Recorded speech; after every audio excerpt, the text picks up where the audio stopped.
dust storm came without warning, that day rolling across the New Mexico plains like the wrath of God himself. It was April 3rd, 1878, when Margaret Sullivan stepped off the train at Redemption Creek Station wearing a dress the color of prairie roses that would soon be stained with the red earth of a land that didn't forgive strangers. She clutched William Walker's last letter in her gloved hand, the paper soft from reading it 100 times during the journey from Boston. The words had promised her spring wildflowers and a new beginning. They'd promised her love in a land where the sunrise painted the mountains gold. But William's words, like William himself, had turned to dust 6 weeks ago in a mine shaft collapse 40 miles north, and nobody at this God-forsaken station knew to tell her that the man she'd come to marry was already buried. The wind picked up violent and sudden, as if the desert itself was trying to warn her.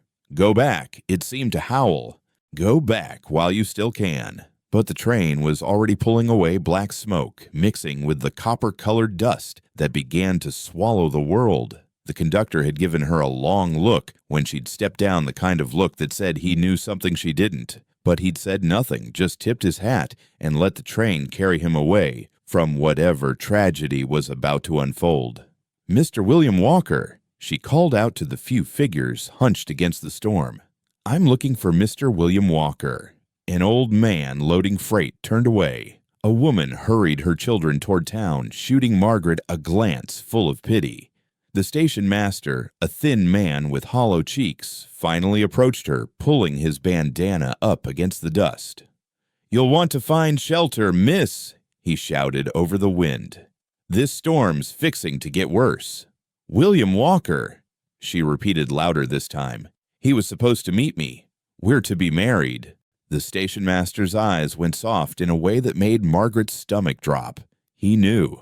They all knew. In a town this small, everyone knew everything, and what they knew was breaking across their faces like dawn over a graveyard. "The Walker Ranch is 5 miles north," he said finally. "But miss, there's something you should—" The rest of his words were swallowed by the storm. A piece of timber from somewhere came flying past, missing Margaret by inches. The sky had turned the color of dried blood, and the very air seemed to crackle with electricity. This wasn't just a dust storm. This was something biblical, something that would be talked about for years to come. The day the Eastern woman arrived. The day the storm tried to turn her back. The day everything changed. That's when she saw the child. A little girl, maybe 5 years old, standing perfectly still in the middle of the chaos, like the eye of the storm itself. She wore a blue calico dress and no shoes, her dark hair whipping around her face. While everyone else ran for cover, she stood there staring at Margaret with eyes that seemed too old for her face. "Are you the lady?" The child called out, her voice somehow carrying through the wind. The letter lady. Margaret's heart seized. "You know William." The girl tilted her head, and something in that gesture was so familiar it made Margaret's chest ache. "Uncle William's gone to the Angels, but Papa says we still got his letters. All of them. In the drawer by Mama's picture." Uncle William. Papa. The words rearranged themselves in Margaret's mind like a terrible puzzle clicking into place. This wasn't William's daughter. This was his niece. Which meant William had a brother who'd been reading her letters, a brother who knew she was coming and hadn't sent word that she'd be arriving to a ghost.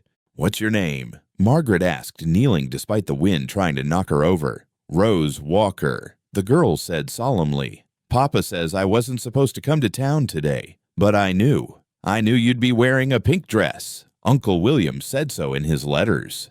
The storm screamed around them, but in that moment, Margaret heard nothing but the blood pounding in her ears. William had described her dress to his family. He'd shared her letters, her private words, her hopes, her dreams of a new life. They'd all been Sunday dinner conversation at the Walker Ranch. "Where's your papa now, Rose?" The girl pointed toward the town where buildings were disappearing behind walls of dust. fighting the fire. Lightning struck the church. Everyone's there except me." She paused, then added with the devastating honesty only children possess. "Papa said if you came, I should tell you to go back. He said you don't belong here. He said Uncle William was a fool for writing to you." The words hit harder than the debris flying through the air. But before Margaret could respond, the station's roof gave a terrible groan. The station master grabbed her arm. "Miss, we need to get underground now." But Margaret couldn't move. She stood there staring at this child who looked nothing like William had described himself in his letters, yet somehow carried the same gentle sadness he'd written about when he mentioned his family's losses. The storm was trying to bury them all. The church was burning, and the man she'd traveled 2,000 miles to marry was dead. "Miss," the station master shouted again. Rose Walker slipped her small hand into Margaret's. "Don't be scared," she said. "Papa's wrong about lots of things. Mama told me before she died that sometimes angels come in dust storms. Maybe you're one of them." And as the world went dark around them as they ran for the root cellar behind the station, as the very earth seemed to shake with fury, Margaret Sullivan realized that she'd come to Redemption Creek to marry one man, but might have been destined to save another, because in Rose Walker's eyes, she saw not just loss, but hope.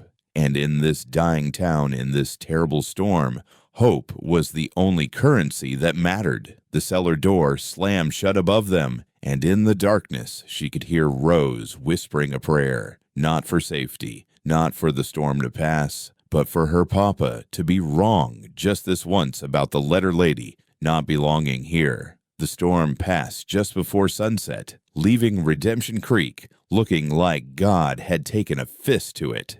Buildings stood stripped of paint, windows blown out, and the church steeple lay in the middle of Main Street like a finger pointing toward some judgment nobody wanted to face.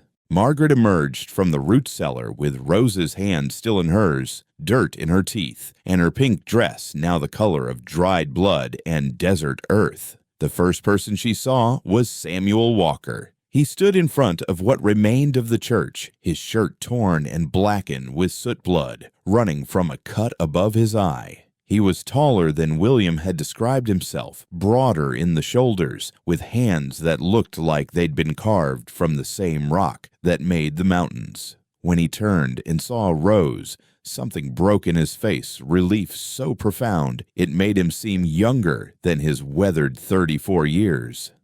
"Rose Walker," he said, his voice rough as gravel. "You were supposed to stay at the Hendersons." "The letter lady came, Papa," Rose said simply, as if that explained everything. That's when Samuel's eyes found Margaret, and whatever warmth had been there for his daughter turned to winter. He took her in the ruined dress, the carpetbag that had somehow survived the way she stood straight, despite looking like she'd been through hell, and his jaw tightened. "Miss Sullivan, I presume." It wasn't a question. Margaret lifted her chin. "Mr. Walker, I'm sorry about your brother. Not sorry enough to stay in Boston where you belong."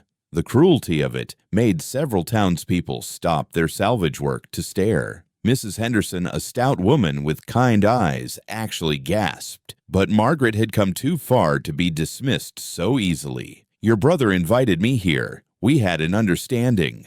"My brother had a lot of foolish notions," writing to a woman he met once, filling her head with promises about a land that kills everything soft that touches it. Samuel wiped blood from his eye with the back of his hand. "William's dead, Miss Sullivan. Has been for 6 weeks. There's nothing here for you now." "Papa," Rose said quietly, "she's got nowhere to go. The train won't come back for 3 days." Samuel looked down at his daughter, and Margaret saw something flicker across his face, a weariness that went bone deep. This was a man, she realized, who'd been holding everything together with baling wire and stubbornness for so long he'd forgotten what it felt like to let go. "The hotel's still standing," he said finally. "I'll pay for your room until the train comes back." "I have my own money." "Good. You'll need it for the ticket back to Boston." He turned to leave, but Rose didn't let go of Margaret's hand. The child looked between the two adults with those two wise eyes, and Margaret saw her make some kind of decision. "Papa, tell her about Uncle William. Tell her about the mine." Samuel stopped walking but didn't turn around. The silence stretched out, filled with the sound of hammering as people tried to shore up damaged buildings before nightfall. "Rose, go to Mrs. Henderson. Now. Tell her why he went to the mine, Papa. Tell her what he was trying to do." When Samuel turned back, his face was thunder. But before he could speak, an old Mexican man stepped forward from the crowd. Miguel Vasquez, though Margaret didn't know his name, yet had worked the Walker Ranch for 20 years. "I'll tell her," Miguel said quietly. "Someone should." Samuel's hands clenched into fists, but he said nothing. "You're William," Miguel said to Margaret. "He went to the mine to earn money for this place. The bank wants to take the ranch. 6 months we've been fighting them." William thought if he could work the mine for just 1 season, make enough to pay what's owed. He shrugged a gesture that held all the fatalism of a man who'd seen too many good intentions turn to dust. The mountain didn't care about his reasons. Margaret felt something shift in her chest. "He died trying to save your home. He died trying to prove something." Samuel cut in harshly, trying to prove he was more than just a dreamer, trying to prove he could take care of a wife when he couldn't even take care of himself. The words hung in the air like a curse. Mrs. Henderson stepped forward, placing a protective hand on Margaret's shoulder. "Sam Walker, you stop that right now. Your brother was a good man." "My brother was a fool who read too many books and thought love could survive out here." Samuel's eyes never left Margaret's face. "Look around you, Miss Sullivan. This is what Redemption Creek does to dreams. It buries them." As if to emphasize his point, a piece of the church roof chose that moment to collapse. The crash echoed down Main Street like a punctuation mark. But Margaret didn't flinch. She'd come too far to flinch now. "Where is he buried?" she asked quietly. Something flickered in Samuel's eyes. Surprise, maybe, or respect. "Cemetery's a mile east. Stone's not carved yet. Can't afford it." "I'd like to see him. To say goodbye." "Papa could take you," Rose piped up, having not moved, despite being told to leave. "Papa goes every Sunday after church, except now there's no church." The observation was so matter-of-fact, so devoid of the self-pity that colored everything Samuel said, that it made Margaret want to weep.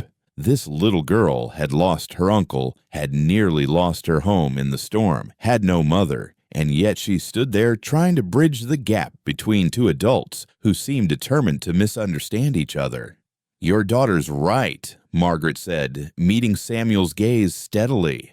"I should see where he's buried. I came here to marry William Walker. The least I can do is say goodbye properly.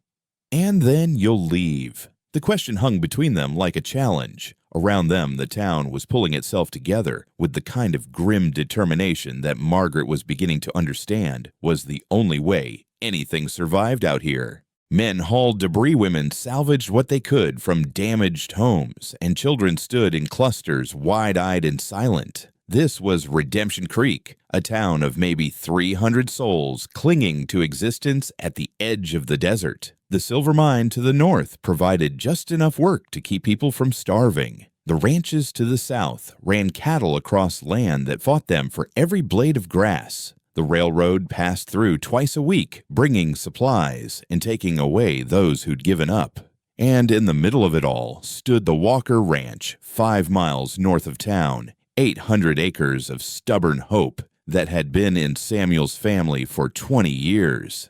His father had claimed it fought the Apache, for it died defending it. His mother had planted the cottonwoods that still stood around the house, had borne 2 sons and a daughter who died of fever at age 3. Samuel had married Ann Henderson, Mrs. Henderson's daughter, and watched her die, giving birth to Rose. William had come back from the war missing part of his soul, but had tried to rebuild something with his letters to a woman in Boston he'd met for exactly 1 afternoon. This was the inheritance Margaret had come to claim, not just William's love, but his portion of all this loss and determination. "I don't know," she said finally, honestly. I sold everything to come here. I have enough money for a hotel room or a train ticket, but not both."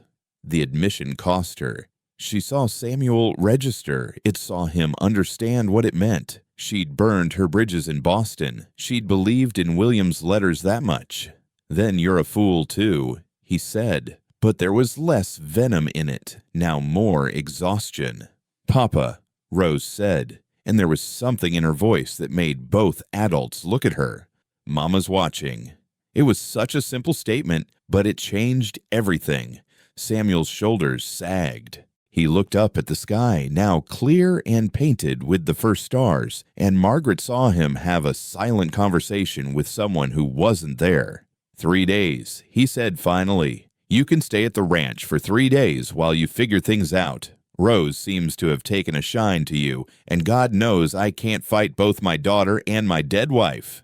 I don't want your charity. Good, because I'm not offering it. You'll work. Can you cook? Yes. Can you handle livestock? I can learn. Can you keep your mouth shut when I tell you you're doing something wrong?" Despite everything, Margaret felt her lips twitch. That might be harder. For the first time, she saw what might have been amusement flicker across Samuel's face, but it was gone as quickly as it came. "Miguel will take you to the ranch. I need to help with the church." He turned to leave, then stopped. "Miss Sullivan, my brother wrote about you every day for 3 months. Read your letters so many times I could probably recite them. Whatever you thought was going to happen here, whatever he promised you that died with him, don't mistake my hospitality for hope." He walked away, then disappearing into the gathering darkness, where lanterns were beginning to bloom like fireflies as the town settled in for a long night of repairs. Rose slipped her hand back into Margaret's. "He doesn't mean to be cruel," the little girl said. "He just doesn't remember how to be anything else." And standing there in the ruins of Redemption Creek's main street, holding the hand of a child who shouldn't have to make excuses for her father's pain, Margaret Sullivan made a decision that would change everything. She wouldn't stay for William, who was gone. She wouldn't stay for Samuel, who didn't want her. But she might stay for Rose, who looked at her like she was something out of a prayer. Because sometimes Margaret thought, as Miguel brought around a wagon that had seen better days, sometimes you come looking for one kind of love and find another. And sometimes in a place where the storm has torn everything apart, that's exactly what's meant to happen.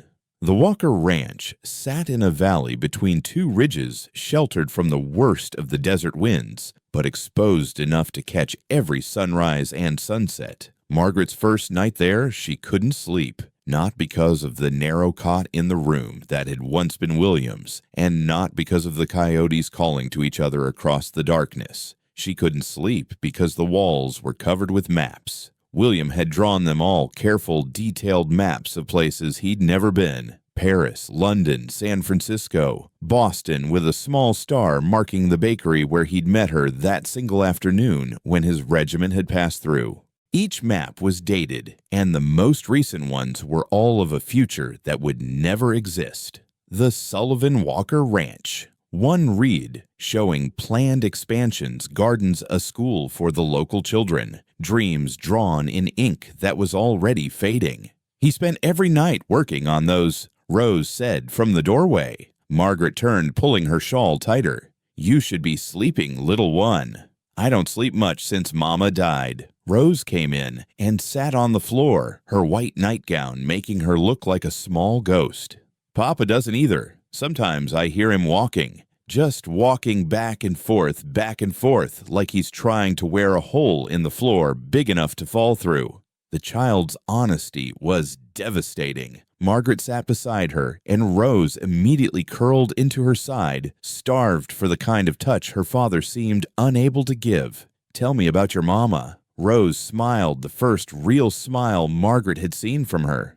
She was beautiful. She had yellow hair like corn silk, and she sang all the time. "She taught me my letters before she got sick." Said a woman needs to read and write in this world, else men will write her story for her. She sounds wise. Papa loved her something fierce. Used to dance with her in the kitchen when he thought no one was looking. Uncle William would play his fiddle, and Papa would spin Mama around and around until she laughed so hard she couldn't breathe. Margaret tried to picture it Samuel Walker, who seemed carved from stone, and Silence dancing in a kitchen with a laughing woman. It seemed impossible, like trying to imagine mountains singing. What happened to her? I happened. Rose's voice went small. She bled and bled after I was born. Doctor couldn't stop it. Papa held her hand and begged her not to go, but she went anyway. Uncle William said it wasn't my fault, but Papa looks at me sometimes, and I know he's seeing her dying all over again. Margaret pulled the child closer, feeling a familiar ache. My mother died having me too, she said quietly. My father remarried quick, a woman who already had 3 children and didn't much care for one more. I spent my whole childhood trying to be invisible, trying not to take up space that belonged to her real children. Rose looked up at her with those 2 old eyes. Is that why you answered Uncle William's advertisement, to find a place where you could take up space? The perception of it stole Margaret's breath. Yes, I suppose it was. Papa didn't want Uncle William to place that advertisement. They fought about it something terrible. Papa said it was dishonest looking for a wife in a newspaper like she was a piece of furniture to be mail-ordered. But Uncle William said love had to start somewhere, and it might as well start with hope. They sat in comfortable silence, looking at William's maps. Then Rose pointed to one marked Margaret's garden. He was going to plant you roses, said your letters smelled like roses, and that meant you must love them. He ordered seeds from San Francisco. They're still in the barn waiting. Before Margaret could respond, they heard footsteps on the porch, heavy and uneven. Samuel was back from town, and from the sound of it, he'd been drinking. Not much. Samuel Walker wasn't the kind of man to lose control completely, but enough to dull whatever edges were cutting him. He appeared in the doorway, swaying slightly, his eyes finding his daughter first. Rose. Bed. I was just bed. Now. Rose kissed Margaret's cheek quickly, whispering, "He's better in the mornings," before scurrying away. Samuel stood there, filling the doorway, staring at Margaret sitting on his brother's floor, surrounded by his brother's dreams. "You shouldn't be in here," he said. "It's where you put me." "I mean, Rose shouldn't be in here," filling her head with more of William's nonsense. Margaret stood, anger flaring. "Your brother's dreams weren't nonsense. They were hope." "Hope," Samuel laughed, bitter and sharp. "Hope is what killed him. Hope is what brought you here. Hope is what makes people think this land will ever be anything but a graveyard." He moved into the room, and Margaret could smell whiskey and smoke, and something else, grief maybe, if grief had a scent. "You want to know about the past, Miss Sullivan? You want to know what kind of family you almost married into?" He gestured at the maps. "William came back from the war broken, found our parents dead from fever, the ranch half dead from neglect. I'd married Anne while he was gone, thought we'd build something new. But William couldn't let go of what was lost. Kept drawing these maps, kept dreaming of places that weren't covered in blood and failure. And you. What did you dream of?" Samuel's laugh was hollow. "I dreamed of Anne living to see Rose's first birthday. I dreamed of William finding peace. I dreamed of rain that would actually come when we needed it. But dreams don't mean nothing out here. Only thing that matters is work and will." "Then why did you let him write to me?" Samuel was quiet for a long moment, looking at the map of the ranch William had imagined. Because for 3 months he smiled again. Hadn't seen him smile since the war. He'd read your letters at dinner, tell us about your students in Boston, about the books you loved. Rose would ask question after question, and William would answer them all, painting a picture of a woman who was brave enough to love a stranger. And you resented it. I envied it. The admission seemed to surprise him.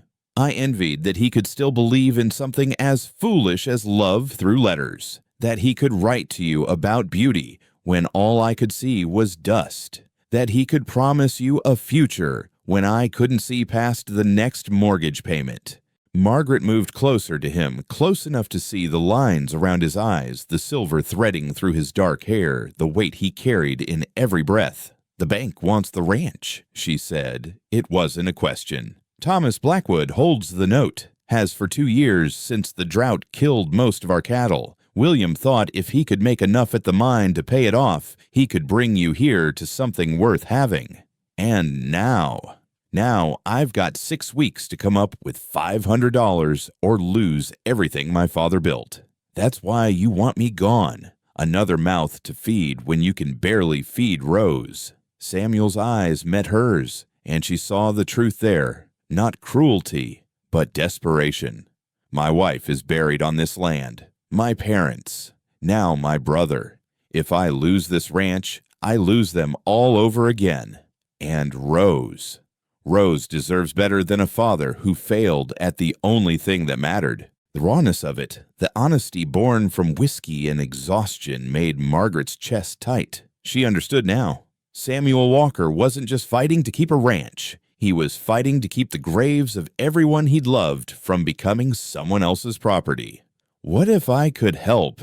He laughed sharp and dismissive. "Unless you've got $500 hidden in that carpet bag, there's nothing. I can teach, start a school. Parents would pay for their children's education. Not enough, not in time.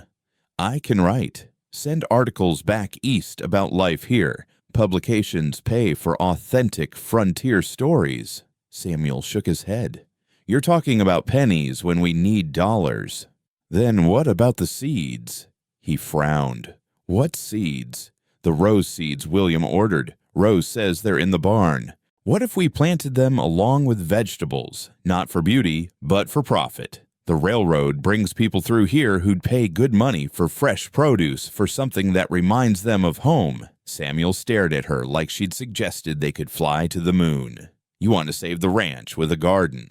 I want to save it with work, with will, with the kind of stubbornness that you seem to have in abundance." For a long moment they stood there in William's room, surrounded by his maps of impossible places, and Margaret saw Samuel Walker truly see her for the first time. Not as the Eastern woman who'd come for his brother, but as someone who might actually understand what it meant to fight for something. 3 days, he said finally. "You still have 3 days to decide if you're staying or going." He turned to leave, but Margaret called after him. "Samuel." He stopped but didn't turn. "Rose doesn't blame herself for Anne's death. You're the only one teaching her to do that." His shoulders tensed, and for a moment she thought he might turn around and rage at her, but he just stood there, silhouetted in the doorway. "My wife's last words," he said quietly, "were, 'Love her twice as hard since I can't.' And every day, Miss Sullivan, every goddamn day, I fail at the only thing she asked of me." Then he was gone, leaving Margaret alone with William's dreams and the weight of understanding just how broken the Walker family really was. But broken things, she thought, looking at the map of Margaret's garden, could sometimes be mended. Not made new, but made useful again. And maybe that was enough. The third morning at the Walker Ranch, Margaret woke to find Rose standing at the foot of her bed, holding a dead rabbit by its ears. "Papa says if you're staying, you need to learn to skin dinner." Margaret sat up, blinking at the child and the carcass. "Before coffee. Papa says coffee's for people who've earned it." Through the window, Margaret could see Samuel already working, fixing a section of fence the storm had damaged. His movements were methodical, precise, like a man who'd learned to trust only what his hands could fix. "Well then," Margaret said, swinging her legs out of bed, "I suppose we'd better earn our coffee." Rose grinned, the first real joy Margaret had seen from her. "I knew you weren't like the other lady." "What other lady?" "The one from Tucson. After Mama died, Mrs. Henderson tried to match Papa with her cousin. She came for Sunday dinner, took one look at the ranch, and said she wasn't meant for this kind of life. Papa said that was the first sensible thing anyone had said in months." Margaret followed Rose to the kitchen where the child laid the rabbit on a worn cutting board with disturbing casualness for a 5-year-old. Uncle William showed me how. Rose explained, producing a sharp knife. You start here at the back legs. Want to try? Margaret had dressed rabbits before her stepmother had insisted she learn all the unpleasant tasks, but she let Rose teach her anyway. There was something important happening here, some test she needed to pass. As they worked, Samuel came in, stopping short when he saw Margaret's hands bloody to the wrists, carefully following his daughter's instructions. "She's a quick study, Papa," Rose announced proudly. Samuel grunted, pouring himself coffee from the pot on the stove. He set a second cup on the table near Margaret, not quite looking at her. "Earned it," he muttered, then went back outside. Rose beamed. "He likes you." "That's him liking someone. He gave you coffee. He didn't even give the Tucson lady water." They were preparing the rabbit for stew when they heard horses approaching, multiple horses moving fast. Samuel appeared in the doorway, rifle in hand, his face grim. "Rose, take Miss Sullivan to your room. Lock the door. Papa, now." But before they could move, the riders were in the yard. Through the window, Margaret saw 4 men dismount. 3 were rough-looking, the kind who wore their guns like other men wore watches. The 4th was different, clean-shaven, wearing a black suit despite the heat, with silver hair and cold eyes that reminded Margaret of a banker she'd known in Boston, a banker who'd foreclosed on half the Irish neighborhood without blinking. "That's Mr. Blackwood," Rose whispered. "He owns the bank, and most of the town, and the mine where Uncle William died." Thomas Blackwood, the man who held the note on the Walker Ranch. Samuel walked out to meet them, rifle held loose but ready. Margaret could hear their voices through the thin walls. "Bit early for a social call, Blackwood. Just wanted to see how you were managing after the storm, Walker. Neighborly concern." "Since when have we been neighbors?" Blackwood laughed, a sound like coins dropping into a collection plate. "Since I hold the paper on your land. Thought you might want to discuss terms." "Terms haven't changed. 6 weeks to pay what's owed." "About that, I'm afraid there's been a development. The storm damaged several of my properties in town. I need to call in some debts early. You understand." Margaret saw Samuel's grip tighten on the rifle. "We have an agreement." "Had. Past tense. You've got 2 weeks now, Walker. $500, or the ranch transfers to me." "You can't do that. Read your contract. Act of God clause. The storm qualifies." One of Blackwood's men, a scarred brute with dead eyes, spit tobacco juice near Samuel's boots. "Mr. Blackwood's being generous, giving you 2 weeks. Could call it in today." "Easy, Garrett," Blackwood said, but he was smiling. "Walker here's a reasonable man. He knows when he's beat. Tell you what, Samuel, I'll make you a deal. Sign the ranch over now, and I'll let you stay on as foreman. You and the girl can keep the house. It's more than fair." "Go to hell." Blackwood's smile never wavered. "Your brother said the same thing when I offered him a safer job than the mine. Look how that turned out." The silence that followed was violent. Margaret could feel it through the walls, the kind of quiet that comes before gunfire. She started for the door, but Rose caught her hand. "Don't. Papa won't forgive you if you interfere." But Margaret had come too far to hide in bedrooms while other people decided her fate. She pulled free from Rose and walked out onto the porch. "Mr. Blackwood," she called out, her voice carrying the same authority she'd used on unruly students in Boston. "I don't believe we've been introduced." Every man turned to stare.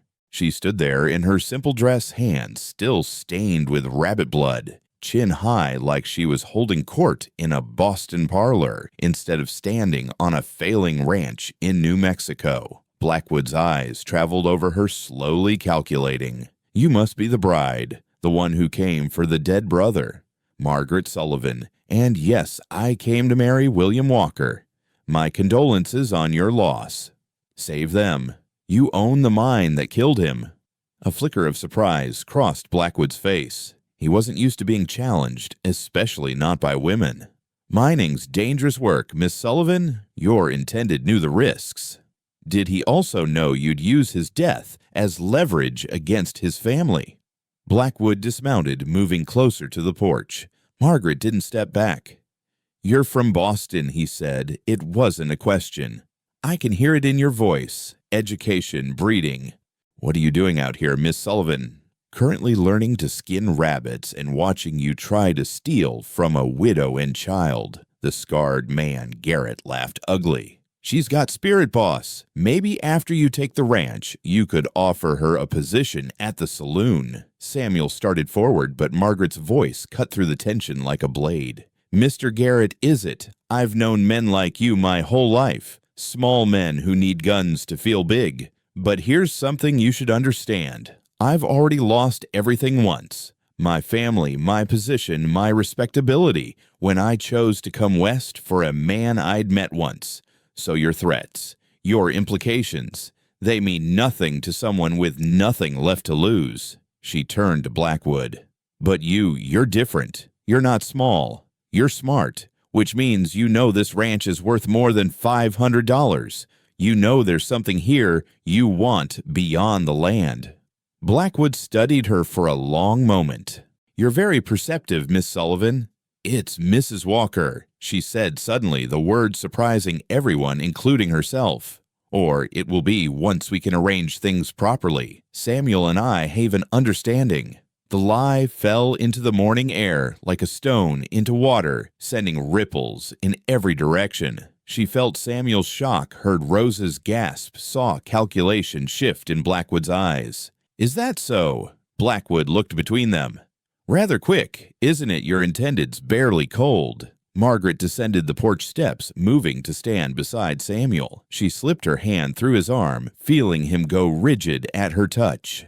"Grief makes its own timeline, Mr. Blackwood. William would want his family protected. What better way than for his brother and his intended to unite their losses?" She felt Samuel's arm relax slightly, understanding flooding through him. He was a smart man. He knew what she was doing. "That's right," he said slowly. "Margaret and I have been discussing it." Seemed practical. Blackwood's eyes narrowed. Practical.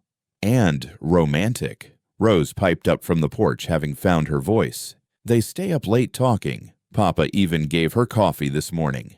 The absurdity of coffee as proof of romance might have been funny in other circumstances. But Blackwood wasn't laughing. He was recalculating, seeing his leverage shift. A widow with a child was one thing. A married couple was another. Harder to move, harder to break. 2 weeks, he said finally. "Married or not, you've got 2 weeks to come up with $500. He mounted his horse, then looked back at Margaret. "You know, Miss Sullivan, excuse me. Soon to be Mrs. Walker, you remind me of someone." "Oh, my son. Charles. He had spirit too. Thought he could change the world with words and principles. I had to teach him that the world doesn't change. It just breaks you or makes you harder. He's back east now, learning that lesson." Margaret's blood chilled. Charles Blackwood. She knew that name. Boston society knew that name. The idealistic young man who'd courted her briefly before his father had yanked him home to New Mexico, then sent him back east in disgrace after some scandal involving a Mexican girl. Blackwood was watching her face carefully. "You know him." It wasn't a question. "We met once," she said carefully, "at a literary salon.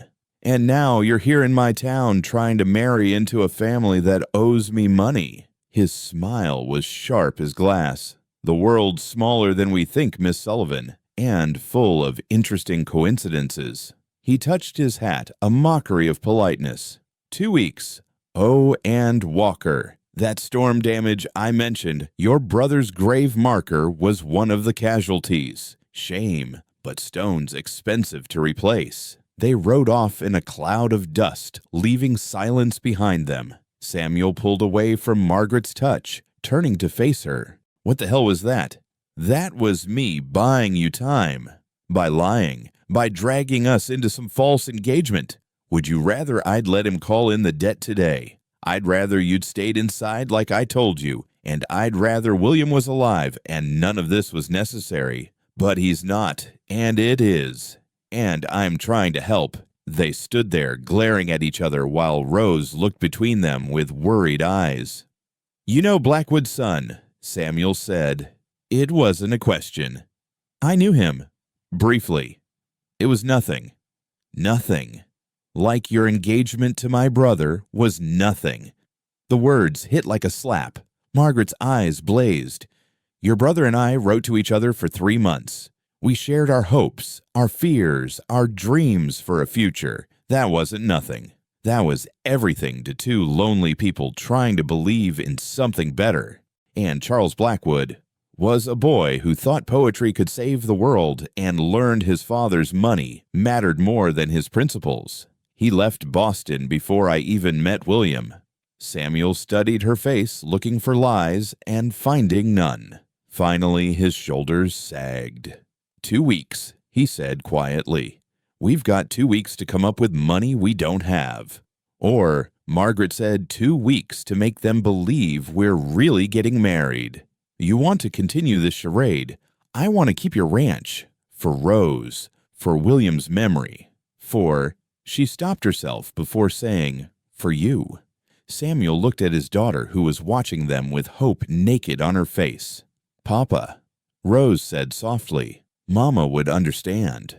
The words hung in the air like a benediction or a curse. Samuel closed his eyes, and Margaret saw him wrestling with ghosts. "Fine," he said finally. "We pretend. For 2 weeks. But there are rules. Such as, you sleep in William's room. We're cordial in public, nothing more. And when this is over, when we lose the ranch anyway, because miracles don't happen in Redemption Creek, you get on that train and don't look back. And if we don't lose the ranch, if we find a way—" Samuel laughed, bitter and tired.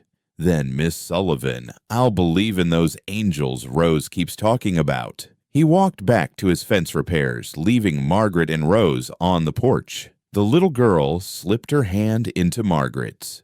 "You lied for us," she said softly. "Yes." "That was brave." "Or foolish." Rose squeezed her hand. "Uncle William said sometimes they're the same thing." Looking out at the land that seemed determined to break everyone who touched it, Margaret thought William might have been right. But she'd come too far to stop being brave or foolish now. The rabbit stew would have to wait. They had a miracle to plan, and only 2 weeks to make it happen. The news of the engagement spread through Redemption Creek faster than fire through dry grass. By noon, half the town had found reasons to ride past the Walker Ranch, and by evening, Mrs. Henderson arrived with a delegation of church ladies armed with casseroles and barely concealed curiosity. 2 days, Mrs. Henderson exclaimed, settling her considerable bulk into Anne's rocking chair like she owned it. "You've known each other 2 days, and you're getting married." Margaret served coffee with steady hands, aware of Samuel watching from the doorway. They'd spent the afternoon rehearsing their story, but she knew the real test would be these women, sharp-eyed and sharp-tongued, who could spot a lie at 50 paces. "Actually," Margaret said calmly, "Samuel and I have been corresponding for weeks." The lie came smooth as butter. Samuel's eyes widened slightly, but he said nothing. "Corresponding." Mrs. Elkins leaned forward, her thin face eager for gossip. "Yes. William wasn't just writing about me in his letters home. He was writing about me to Samuel, and Samuel was writing back through William. We were getting to know each other before I even arrived. It was brilliant in its simplicity, impossible to disprove with William dead." The women exchanged glances, recalibrating their suspicions. "But you came here for William," Mrs. Patterson pointed out, her voice edged with disapproval. "I came here for a new life," Margaret corrected. "William offered that, but God, it seems, had other plans." "Papa says God's plans don't always make sense at first," Rose added helpfully from her perch on the arm of Samuel's chair. "Like when Mama died, but then Miss Margaret came." The room went quiet. It was hard to argue with a motherless child's faith. Mrs. Henderson studied Samuel's face. "You've been mourning Anne for 5 years, Sam Walker. Now suddenly, you're ready to remarry." Samuel set down his coffee cup with deliberate care. Anne's been gone 5 years. William's been gone 6 weeks. This ranch won't survive another loss. Sometimes Mrs. Henderson's practical decisions are the only ones left. Practical. Mrs. Elkins repeated her tone, suggesting what she thought of practical marriages. And necessary, Margaret added. We both know what Blackwood will do if he gets this land. He'll parcel it out, sell it to the railroad, or to Eastern speculators. Every family here will suffer when he controls the whole valley's water rights. That landed. The women knew she was right. Blackwood's control of the town was already strangling them. If he got the Walker Ranch with its access to Redemption Creek itself, he'd own them all. When Mrs. Henderson asked finally, Saturday, Samuel said, Judge Morrison can perform the ceremony. Saturday, that's in 4 days. You need time for proper arrangements. We need to be married before Blackwood finds another way to take the ranch. Samuel cut in. Pretty ceremonies can wait. Mrs. Patterson sniffed. Your first wife had a proper wedding. White dress flowers, the whole town invited. The cruelty of it hung in the air. Margaret saw Samuel's jaw tighten, saw him ready to respond with something equally cruel. She moved quickly, crossing to stand behind his chair, placing a hand on his shoulder. The touch was light but unmistakable, a claim, a warning, a comfort, all at once. Samuel's first wedding was about beginnings, she said quietly. This one is about survival. I think Anne would understand the difference. Samuel's hand came up, covering hers briefly. The gesture was so unexpected, so naturally protective, that even Margaret almost believed they were real. Mrs. Henderson's expression softened. Well then, if there's to be a wedding Saturday, we'd best get organized. Mrs. Elkins, you'll handle food. Mrs. Patterson flowers, such as we can manage. I'll speak to Reverend Morrison about opening what's left of the church. You don't need to, Samuel started. Sam Walker, you stubborn fool. This town's been waiting 5 years for you to let us help you. Don't you dare refuse now. After the women left trailing promises and plans, Samuel and Margaret stood in the kitchen, suddenly aware they were alone. Rose had been sent to help Mrs. Henderson to her wagon. That was quick thinking, he said finally. The letters. William did write about you. Every letter mentioned something. Samuel fixed the roof today. Samuel says the cattle look good this year. I just reversed it. And my hand on your shoulder. Margaret turned away, busying herself with dishes. We need to make it believable. Is that what we're doing? Making it believable. She heard something in his voice, a question under the question. When she turned back, he was closer than she had expected, close enough that she could see gold flecks in his brown eyes, close enough to smell leather and soap, and something essentially male. What else would we be doing? She asked, her voice barely a whisper. For a moment, neither moved. Then Rose burst through the door, chattering about wedding plans, and Samuel stepped back so quickly he nearly knocked over a chair. That night, Margaret couldn't sleep again. But this time, it wasn't the maps keeping her awake. It was the memory of Samuel's hand covering hers, the warmth of it, the weight. She'd been engaged to William through letters, but she'd never felt his touch. This false engagement, this necessary lie, had already given her more physical connection than her real one ever had. She was standing at the window, watching clouds pass over the moon, when she heard footsteps on the porch. Samuel was out there, sitting on the steps, a bottle beside him, not drinking, just sitting with it, like a man keeping company with temptation. Margaret pulled a shawl around her shoulders and joined him. He didn't look up, but he moved over, making room. Can't sleep either, she asked. Haven't slept well in 5 years. They sat in silence, listening to coyotes in the distance. Finally, Samuel spoke. I loved her the first moment I saw her. Anne. She was hanging laundry, and the wind caught a sheet, wrapped it around her like wings. She laughed, and I thought, that's it. That's the sound I want to hear for the rest of my life. Margaret said nothing, letting him give voice to ghosts. We had 3 years. 3 years of dancing in the kitchen, of her singing Rose to sleep, of building something worth keeping. Then she was gone, and I couldn't—" He stopped, took a breath. "I couldn't touch anything she'd touched, couldn't change anything she'd arranged. That rocking chair, she placed it there to catch the morning light. Her garden gloves are still on the shelf by the door. 5 years, and I haven't moved them." Samuel, I'm telling you this so you understand. Saturday, we'll stand in front of the judge and make vows. False vows for a false marriage, but I need you to know that for me, even false vows mean something. I stood before God and the town once before and made promises. I kept them all, and it didn't matter. She died anyway. Margaret turned to look at him. This broken man trying so hard to hold himself together. You think marrying me, even falsely, is a betrayal of Anne. I think everything I do now is a betrayal of Anne. Living, breathing, waking up each morning in a world she's not in. Without thinking, Margaret reached for his hand. He didn't pull away. Rose told me what Anne's last words were. Love her twice as hard. She didn't say, mourn me forever. She said, love her. I can't. I'm not asking you to. This arrangement, it's business. But Samuel, that little girl, needs more than a ghost for a father. She needs someone who can touch her without seeing death, who can love her without drowning in guilt.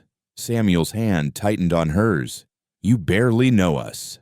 I know enough. I know you're so afraid of losing Rose like you lost Anne that you can't hold her. I know William went to that mine trying to save something you think isn't worth saving. I know you'd rather lose everything than risk hoping for anything. He turned to her then, and in the moonlight she could see tears on his face. This man who seemed made of stone and silence was crying, and it was beautiful and terrible all at once. Why do you care? He whispered. Why does any of this matter to you? Margaret thought of all the reasons she could give Christian charity, feminine sympathy, simple human kindness. But what came out was the truth. Because I spent 28 years being invisible in other people's lives. My stepmother's house, where I was the burden. The households where I taught, where I was the help. Even with William, I was going to be the answer to his loneliness, the solution to his problems. But here, with you and Rose, I'm necessary. Not wanted maybe, but necessary. And that's more than I've ever been before. Samuel freed his hand from hers, but only to reach up and touch her face, his thumb brushing away a tear she hadn't realized had fallen. You're wrong, he said softly. You are wanted. Rose hasn't smiled the way she's smiled these past 3 days in years. And He stopped, pulled his hand back. I'm grateful. That's all. Grateful. But the way he said grateful sounded like another word entirely. They sat there until the sky began to lighten in the east, not touching, not speaking, but somehow closer than two people had any right to be after 3 days. When the first rooster crowed, Samuel stood. Margaret.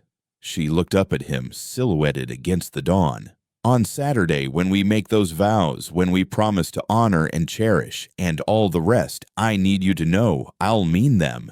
Even if this is temporary, even if it's a lie, I'll mean them for as long as they last. Samuel, and I need you to know something else. If by some miracle we save this ranch, if Blackwood doesn't destroy us, if you decide to stay, I won't hold you to it. The marriage, I mean. Judge Morrison owes me a favor. He'll grant a quiet annulment whenever you're ready to go. He went inside before she could respond, leaving her alone with the dawn and the weight of understanding. He was offering her everything and nothing, the protection of his name, the shelter of his home, but not his heart. That she understood was buried under a cottonwood tree with a woman who'd laughed like music and died bringing life into the world. But sitting there, watching the sun paint the mountains gold, just like William had promised in his letters, Margaret thought maybe she wasn't looking for a heart anyway. Maybe she was looking for a purpose. And if that purpose happened to be a broken man and his daughter, a failing ranch, and an impossible deadline, then so be it. She'd come west for a new life. She just hadn't expected it to be built on such beautiful lies. Saturday was 3 days away. 3 days to convince a town that this sudden marriage was real. 3 days to find a way to save the ranch. 3 days to pretend that when Samuel Walker looked at her, she didn't wish it was real. Margaret Sullivan, who'd spent her whole life being practical, was about to make the most impractical decision of all, marrying a man who couldn't love her to save a ranch that probably couldn't be saved in a town that might not survive the year. But Rose needed a mother, Samuel needed a partner, and Margaret needed to matter. It would have to be enough. The morning after they announced their engagement, Margaret woke to find Samuel had already moved her things from William's room to the main house. Not into his room, that door remained closed like a tomb, but into the small sewing room that had been Anne's domain. Rose helped her settle in, chattering about how her mama used to sit by this very window, working on quilts that told stories in fabric. This one was never finished, Rose said, pulling a half-completed quilt from a cedar chest. Mama was making it for my hope chest. Said every girl needs something beautiful waiting for her future. Margaret ran her fingers over the careful stitches, seeing where Anne's hand had stopped mid-pattern. Would you like to finish it together? Rose's eyes went wide. You know how to quilt. My stepmother insisted. Said idle hands were the devil's playground. Papa says that too. But then he just sits on the porch at night with his hands doing nothing at all. Margaret was learning that Rose had a way of speaking truth that cut straight to the bone. The child saw everything understood more than any 5-year-old should, and offered her observations like gifts wrapped in innocence. That first morning as an engaged woman, Margaret threw herself into making the ranch house a home again. She started in the kitchen, clearing 5 years of dust from shelves Anne had probably arranged. She found recipes written in a flowing hand tucked behind flour tins and sugar jars. Samuel's favorite cornbread. Rose's birthday cake. For when he's had a hard day stew. Samuel came in for lunch to find her covered in flour, attempting Anne's cornbread recipe. He stopped in the doorway, something flickering across his face. You don't have to sit, Margaret commanded, pointing to the table with a wooden spoon. You've been working since dawn. You need to eat. I know what you usually do. Rose told me. Coffee and jerky standing at the counter like eating is a chore to get through. That stops today. Samuel sat looking bemused. Margaret set a plate in front of him. Cornbread beans she'd had simmering all morning, preserved peaches from a jar she'd found in the cellar. He took a bite of the cornbread and went still. What's wrong? Too much salt? No, he swallowed hard. It tastes just like hers. Margaret didn't know what to say to that, so she said nothing. But when Samuel cleaned his plate and held it out for seconds, she felt something warm bloom in her chest.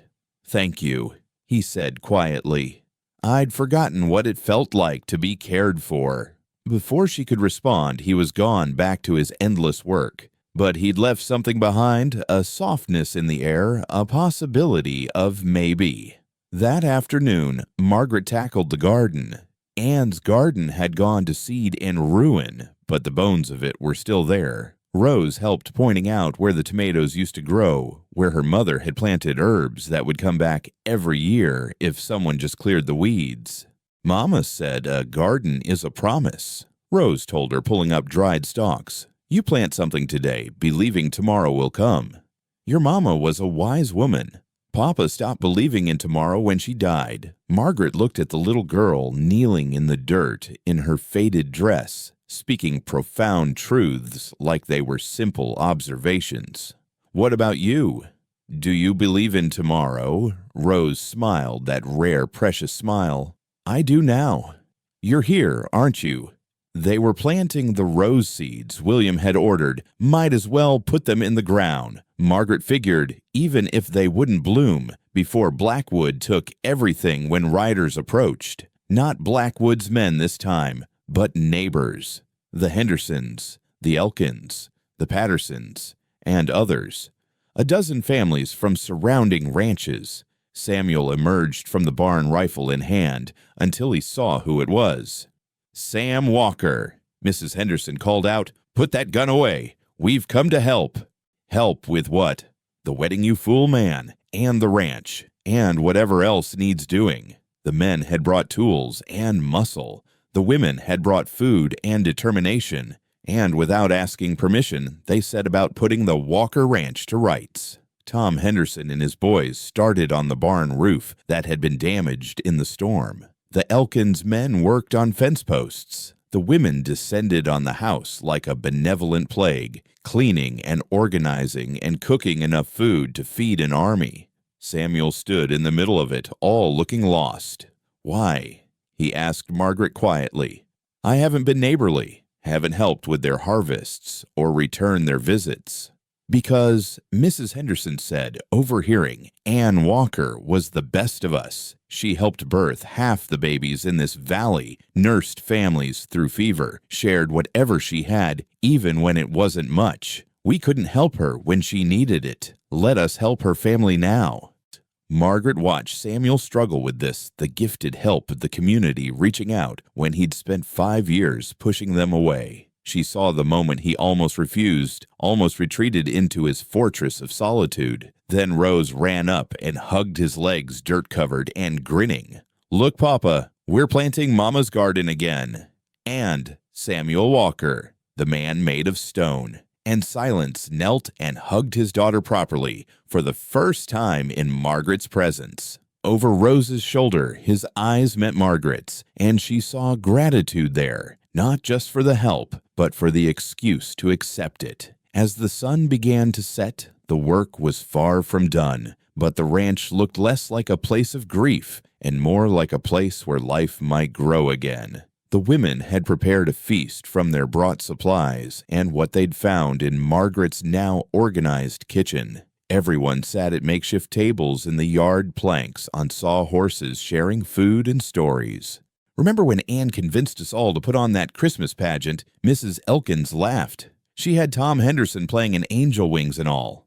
"Those wings were made from every white chicken feather in the valley," Tom protested. "I was finding feathers in my clothes for months." The stories flowed like water, Anne teaching the valley children their letters, Anne standing up to Blackwood when he tried to dam the creek, Anne singing at every wedding and birthday, and funeral making ordinary moments sacred with her voice. Margaret listened, building a picture of the woman whose shadow she was trying to fill. But instead of feeling diminished by the comparison, she felt oddly connected to Ann Walker. They'd both chosen this difficult life, this difficult man. They'd both seen something worth saving in the Walker Ranch.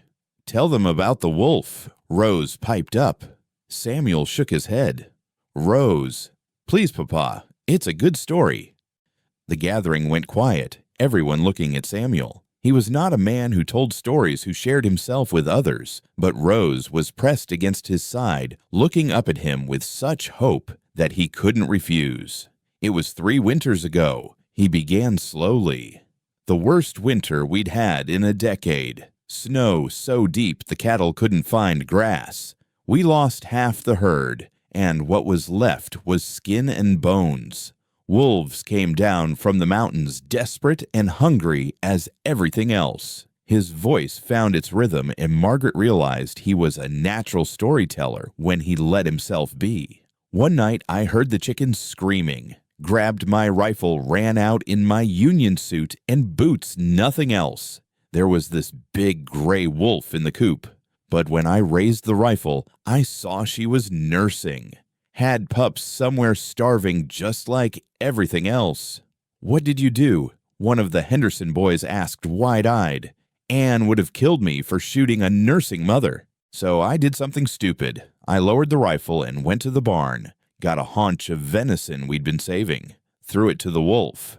"You fed her," Mrs. Patterson gasped. Samuel nodded. "Fed her for 3 weeks. Every night I'd leave meat at the edge of the property. She'd come take it, disappear, never touched our chickens again. One morning after the thaw, I found a rabbit on the porch, then another the next day. That wolf fed us through the end of winter, bringing payment for what we'd given." He paused, looking at his hands. Anne said it was like that verse, "Cast your bread upon the waters." Sometimes what you give comes back when you need it most. Is that why you helped us, Miss Margaret? Rose asked innocently. Because you might need us to bring you rabbits. The tension of the question, its implications about their arrangement, rippled through the gathering, but Margaret met it head on. I helped because it was right, she said simply.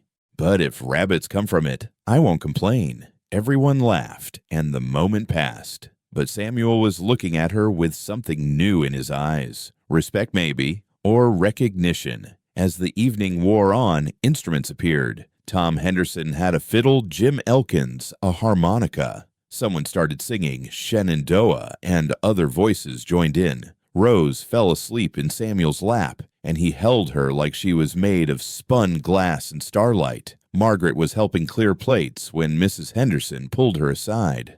"I know what you're doing," the older woman said quietly. Margaret's heart stopped. "I don't know what you mean." "You're saving him. Both of them. Maybe you came here for William, but God had other plans." She squeezed Margaret's hand. Anne would be glad. She worried so about what would happen to them when she was gone. "I'm not trying to replace her." "No one could, but you're not replacing, you're continuing. There's a difference." As the neighbors finally left, calling out promises to return before Saturday's wedding, Margaret and Samuel stood in the yard surveying the transformation. The barn roof was patched. New fence posts stood straight and true. The garden was cleared and planted. The house windows gleamed. "It looks like a place people live," Samuel said softly, "not just exist." "Is that so bad?" He was quiet for a moment, Rose a warm weight in his arms. "I'd forgotten that existing wasn't the same as living." He carried Rose inside and Margaret followed. As he tucked his daughter into bed, Margaret heard him whisper, "Your mama would have loved today." "She did love it," Rose mumbled half asleep. She was watching. Her and Uncle William both. Samuel's hand stilled on her hair. Then he bent and kissed her forehead, something Margaret hadn't seen him do before. When he came out closing Rose's door softly, Margaret was waiting in the kitchen with 2 cups of coffee. "We need to talk about Saturday," she said. "The wedding." "The lie?" He sat across from her, accepting the coffee. "Is it still a lie?" The question hung between them like a challenge. What else would it be? "I don't know." He looked into his cup like it might hold answers. Today felt real. Working together, the neighbors, the stories. You making Anne's cornbread. It felt like what? Like maybe we're not just pretending anymore. Margaret's breath caught. "Samuel, we agreed." "I know what we agreed, but Margaret, I haven't seen Rose this happy since her mother died. Haven't felt the house this warm. Haven't wanted to wake up in the morning to see what the day might bring." He looked up at her then, and his eyes were desperate. "What if we stop pretending it's pretend?" "You mean?" "I mean Saturday we stand before the judge and make it real. Not for Blackwood or the ranch or the town. For us. For Rose. For the chance that maybe we could build something worth having." Margaret's hands trembled around her cup. "You still love Anne." "I'll always love Anne. But she's gone and we're here. And Rose needs..." He started again. "I need to stop living in a grave. You make me want to climb out. I came here for William." "I know. And maybe that means I'm always going to be the wrong brother. But Margaret, I'm the one who's here. I'm the one who sees you covered in flour and dirt and trying so hard to make this place a home. I'm the one who..." He stopped, unable or unwilling to finish. But Margaret heard what he didn't say. "I'm the one who's starting to fall in love with you." "Saturday," she said finally. "We'll see what Saturday brings." He nodded and stood to leave. At the doorway, he turned back. "The roses you planted today. William ordered them because you mentioned in one of your letters that your mother had loved roses, that they reminded you of her of being loved. He wanted you to have that here." Margaret's eyes filled with tears. "He told you that. He told me everything. Every letter he'd read them aloud at dinner. I know about your stepmother's coldness, about the children you taught who loved you, about the way you see books as doors to other worlds. I know you're afraid of storms but love the rain. I know you sing when you think no one's listening. I know you came here not just for William, but for the chance to matter. Samuel, you matter, he said simply. To Rose, to me, to this place. Whatever Saturday brings, whatever happens with Blackwood and the ranch, you need to know that. You matter. He left before she could respond, his footsteps fading into his side of the house. Margaret sat in Anne's kitchen at Anne's table wearing Anne's apron and wondered if maybe she wasn't stealing a dead woman's life, but being offered the chance to build her own. Saturday was 2 days away. 2 days to decide if she was brave enough to marry a man who might someday love her, or if she was still just the invisible woman from Boston playing at being necessary. Outside, a wolf howled in the distance, and Margaret remembered Samuel's story. Sometimes what you give comes back when you need it most. She'd given up everything to come here. Maybe something better would come back. Thursday morning brought an unexpected visitor. Margaret was teaching Rose her letters at the kitchen table. The child was quick, eager, already reading simple words when an elegant carriage pulled up to the ranch. It was absurdly out of place, all polished wood and brass fittings, like something from Commonwealth Avenue in Boston had been dropped into the New Mexico desert. Samuel emerged from the barn, and Margaret saw his face go hard. He knew this carriage. The door opened, and a young man stepped out.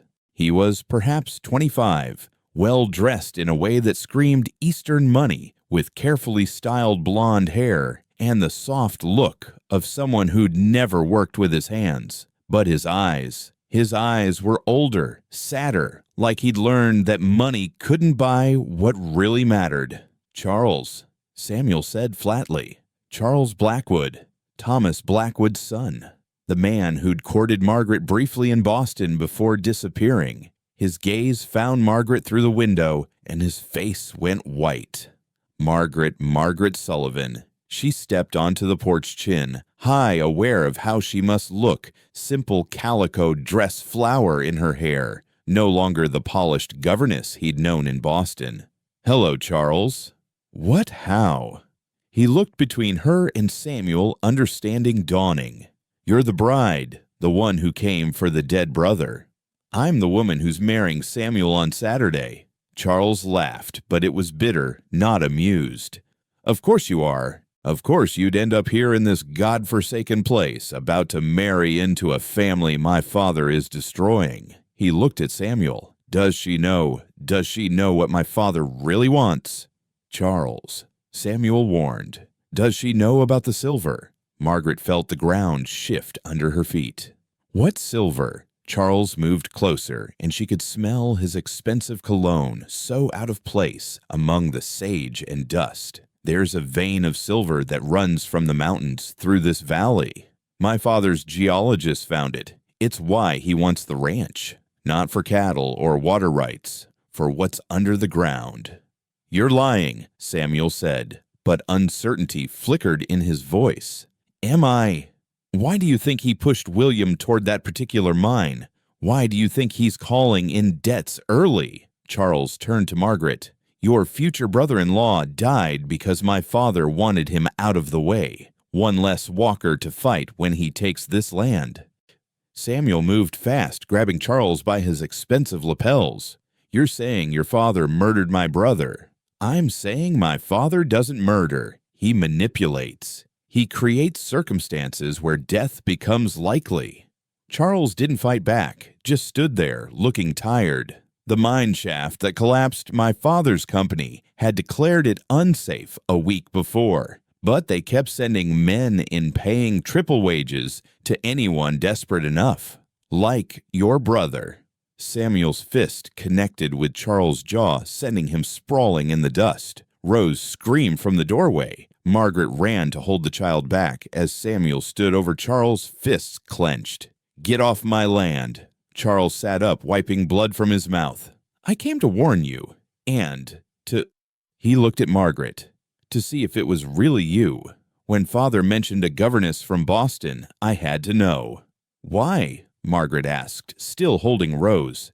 Why do you care? Charles struggled to his feet, his fine clothes now dusty and blood-spotted. "Because I loved you once, or thought I did, before Father made it clear that loving inappropriate women was not acceptable for a Blackwood." Inappropriate? Margaret's voice could have cut glass. "His words, not mine. You had no money, no family connections that mattered. Father gave me a choice, forget you or be disinherited. I chose money." He laughed bitterly.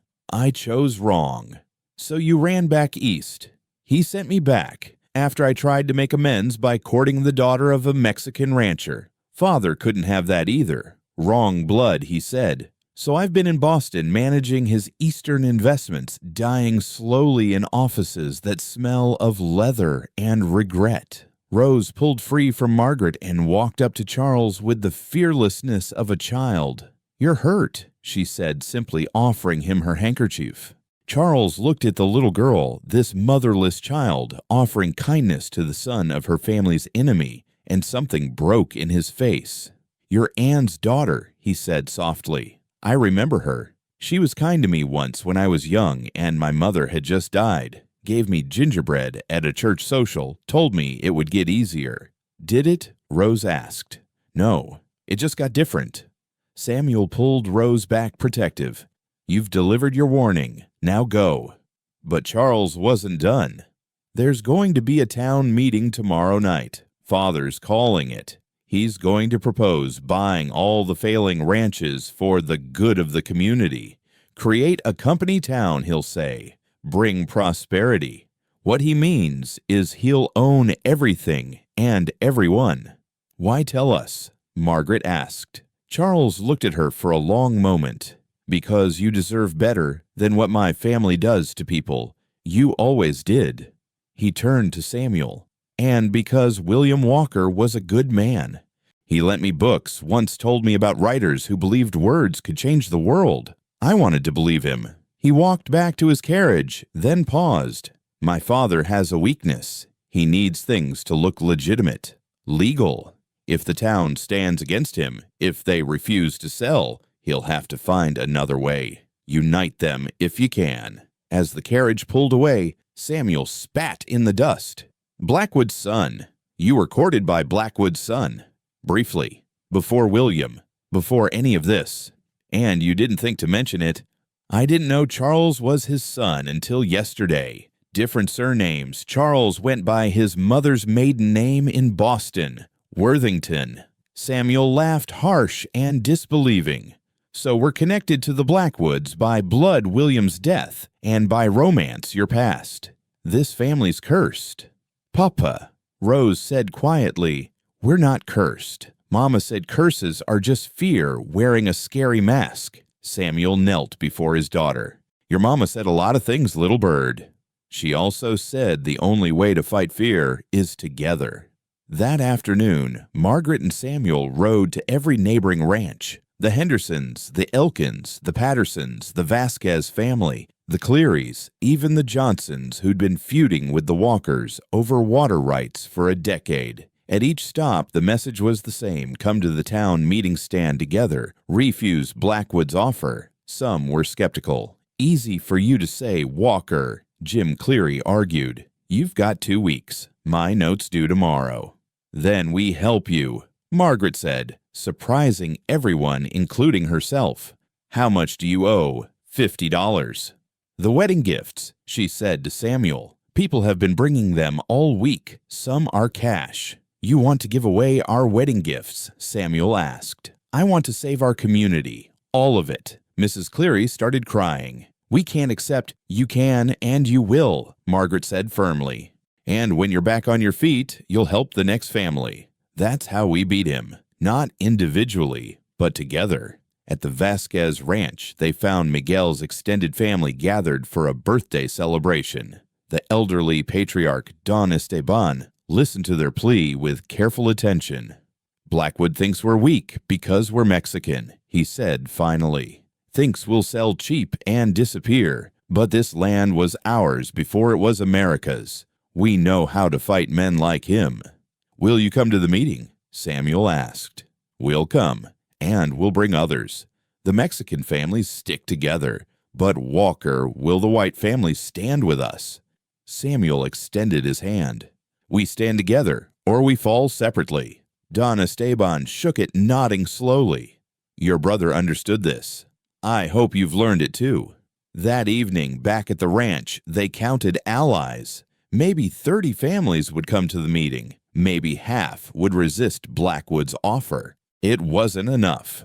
"We need the town merchants too," Margaret said. "The shopkeepers, the saloon owner, even the working girls. Everyone Blackwood considers beneath notice." "The respectable folk won't stand with saloon girls," Samuel pointed out. "Then we make them see what's at stake. Rose, get your slate. We're going to do some mathematics." They worked until midnight, calculating what Blackwood's monopoly would mean, prices he could charge when he owned every business, wages he could cut when he was the only employer. Margaret wrote it all out in clear, simple terms that anyone could understand. "You're good at this," Samuel said, watching her work. "I taught economics to bored rich children. I had to make it interesting." "Is that what you were doing in Boston, teaching?" "Among other things." She hesitated, then continued. "I also wrote articles for ladies' magazines under a male pseudonym, of course, about women's rights, education, the conditions in factories." Samuel stared at her. "You're one of those suffragettes. I believe women should vote yes. Does that scandalize you?" He was quiet for a moment, then smiled, a real smile, the first she'd seen. "Anne would have loved you. She used to say women did most of the work and should have half the say." Wise woman. She was. She also said something else, that the right partner makes you braver than you are alone. He met her eyes. "You make me feel brave, Margaret. Brave enough to fight Blackwood. Brave enough to believe we might win." Before she could respond, Rose appeared in her nightgown, rubbing her eyes. "Papa, Miss Margaret, there's lights coming up the road." They rushed to the window. Torches, maybe a dozen, moving fast toward the ranch. Samuel grabbed his rifle. "Get Rose to the root cellar." "No," Margaret said. "We face them together." The riders came into the yard, but these weren't Blackwood's men. It was the working girls from the saloon, led by Big Sally, a woman whose elaborate red dress and painted face couldn't hide her shrewd intelligence. "Evening Walker, Miss Sullivan." Sally tipped her hat like a man. "Heard you're organizing against Blackwood." "News travels," Samuel said carefully. "It does. Also heard you gave the Clearys their mortgage payment." "Wedding gifts. We just shared them." Sally laughed. "Wedding gifts? Sure. Well, me and the girls have a wedding gift too." She tossed a bag that landed with a heavy clink. $523. Every cent we've saved to get out of this life. But there's no point getting out if Blackwood owns everywhere we might go. Margaret stepped forward. "We can't take your savings." "You're not taking. We're investing. In the chance that this town might become something better." Sally looked at Samuel. "Your brother was kind to us. Never judged, always polite. Said we were daughters and sisters before we were anything else. We remember kindness, Walker." One of the younger girls, barely 18, spoke up. "He taught me to read. Mr. William said everyone deserved words." Samuel's throat worked. "I didn't know." "There's a lot you don't know about your brother," Sally said gently. "He saw people really saw them. Maybe that's why he wrote to Boston for a bride. He could see who she really was through her words." She turned to Margaret. "We'll be at the meeting, all of us. And we'll stand with you even if the respectable folk clutch their pearls." After they left, Samuel stood in the yard holding the bag of money like it might disappear. "This is enough," he said wonderingly. "This pays off the ranch." "No," Margaret said. "This pays off the Clearys, the Hendersons' part of the Vasquez debt. We save everyone, or we save no one. That's not practical. Neither is marrying a stranger after 3 days. But here we are." Rose tugged at her father's hand. "Papa, is this what Uncle William meant when he said love multiplies when you divide it?" Samuel lifted his daughter, holding her close. "Yeah, little bird, I think this is exactly what he meant." Friday dawned with the whole valley buzzing. Word of the working girls' contribution had spread, along with news that the Mexican families were united, that the small ranchers were standing together. Blackwood had expected to divide and conquer. Instead, he was facing something he hadn't seen in Redemption Creek before Hope. That afternoon, Margaret was working in the garden when another unexpected visitor arrived. An elderly Apache woman dressed in traditional clothing but carrying a modern medical bag. "You are the teacher woman," she said. It wasn't a question. "I am. I am Maria Two Horses. I helped birth Rose Walker. Anne was my friend." Margaret bowed, slightly unsure of the protocol. "She's a wonderful child. She has her mother's spirit. And now she has you." Maria studied Margaret with dark, knowing eyes. "Anne came to me before she died, asked me to watch for the woman who would come. Said she'd know her by the roses." Margaret's breath caught. Anne knew. Anne saw. It's a gift some have near death. She said a woman would come for one brother but save the other. Said roses would bloom where there had been thorns. She pressed a small leather pouch into Margaret's hand. "For tomorrow, for the wedding. Anne wanted you to have this." Before Margaret could respond, Maria was walking away. Inside the pouch was a small silver locket. Margaret opened it to find two pictures, one of Anne Lovely, and laughing, the other of Rose as a baby. "She's not asking you to replace her," Maria called back. "She's asking you to continue the story."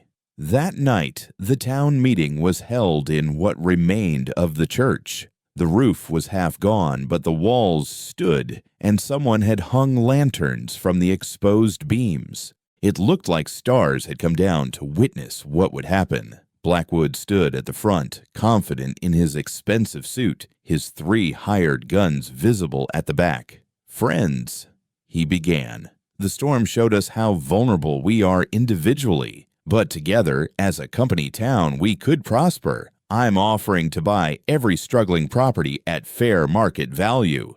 "Fair." Jim Cleary stood up. 10 cents on the dollar ain't fair. It's better than losing everything to the bank." "Not when you own the bank," Samuel said, standing. "Not when you set the values and the terms." Blackwood's eyes narrowed. "Walker, I heard you've been busy, playing community organizer. How's that working out?" "Better than you think." And then they came forward. The Cleary's mortgage paid, the Hendersons' debt clear, the Vasquez family united and strong, the working girls' heads high, even the Chinese laundry family who everyone had assumed would stay silent. "We stand together," Don Esteban said. "We keep our lands." "You can't all pay your debts," Blackwood said, but uncertainty crept into his voice. "Actually," Margaret stood holding the ledger she'd been working on. "We can. Pooling resources, sharing labor, cooperative buying and selling. We can survive without you." "And who are you to speak at a town meeting? You're not even married to Walker yet." "She's the woman who's saving this town," Big Sally said, standing. "Which is more than you've ever done, Blackwood." The crowd murmured agreement. Blackwood's face darkened. "You'd listen to a whore over me." The word hung in the air like a slap. Several men started forward, but it was Rose's voice that cut through the anger. "Mr. Blackwood," she said clearly, "my mama taught me that ugly words come from ugly hearts. Maybe you should see Doc Henderson about yours." The laughter that followed was devastating. Blackwood, the man who controlled the town through fear and money, was being laughed at by everyone from ranchers to working girls, all because a 5-year-old had spoken truth. "This isn't over," he said coldly. "Walker, you still owe me $500. Tomorrow." "Actually," Charles Blackwood stepped from the shadows. "He doesn't." Everyone turned. Charles looked terrible, bruised, face dusty clothes, but something new in his eyes. Determination, maybe. Or just exhaustion with his father's cruelty. "Charles." Thomas Blackwood's voice was ice. "Go home." "I've been home, going through your files." Interesting thing, in the original note on the Walker Ranch was witnessed by a dead man. John Harrison died 2 days before that document was signed. Silence. Thomas Blackwood's face went white, then red. "That's a technicality." "It's fraud," Charles said. "The note's invalid. Walker owes you nothing." "You're my son." "I was. Until you killed William Walker through your greed. Until you tried to destroy the only woman I ever cared about. I'm done being a Blackwood." He pulled papers from his coat. "I've also found documents showing you've been skimming from the mine workers charging illegal interest and, oh yes, claiming mineral rights on lands you don't own. The territorial governor might be interested." Father and son faced each other across the broken church, and Margaret saw the moment Thomas Blackwood realized he'd lost. Not just the ranch, but his son, his control, his empire built on fear. "You'll regret this," he said to Charles. "No," Charles replied. "I regret every day I didn't do it sooner." Blackwood left his hired guns following, and the town exploded in celebration. People hugged, cried, shouted with joy. The Mexican families began singing. The working girls danced with ranchers' wives. The Chinese family offered tea to everyone. Samuel found Margaret in the chaos, pulled her aside. "The ranch is safe. You don't have to marry me now." She looked at him, this broken man who'd found his courage, this father who'd learned to hold his daughter again, this widower who was finally climbing out of the grave he'd been living in. "Samuel Walker," she said, "if you think I came this far just to save a ranch, you haven't been paying attention." He kissed her then right there in the broken church, with the whole town watching. It wasn't gentle or careful. It was desperate and grateful and full of promise. When they broke apart, Rose was tugging at their clothes. "Is it tomorrow yet?" she asked. "Can we have the wedding now?" "Tomorrow, little bird," Samuel promised. "Tomorrow we do this properly." But looking around at their community, at the family they'd built from strangers and outcasts, Margaret thought there was nothing more proper than this love born from loss.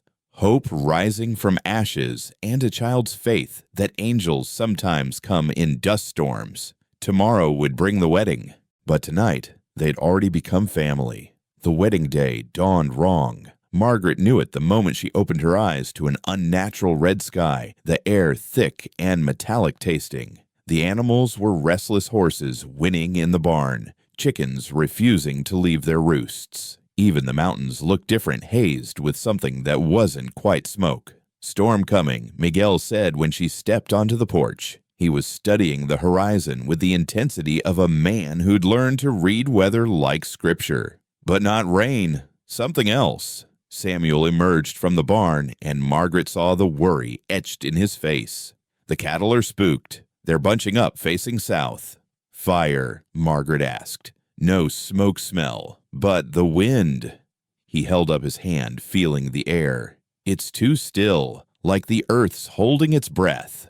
Rose came running from the chicken coop, eggs gathered in her apron. Papa the hens laid blood eggs. They all looked. Several eggs had deep red yolks, an old superstition that meant tragedy coming. Margaret tried to stay rational, probably just something in the feed, but the wrongness of the morning crept into her bones. "We should postpone," Samuel said quietly. "The wedding can wait." "No."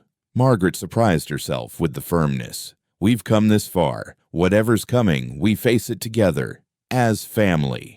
By noon, when they should have been preparing for the 2 o'clock ceremony, the first refugees arrived. A Mexican family from the mountain settlements, their wagon loaded with everything they could carry.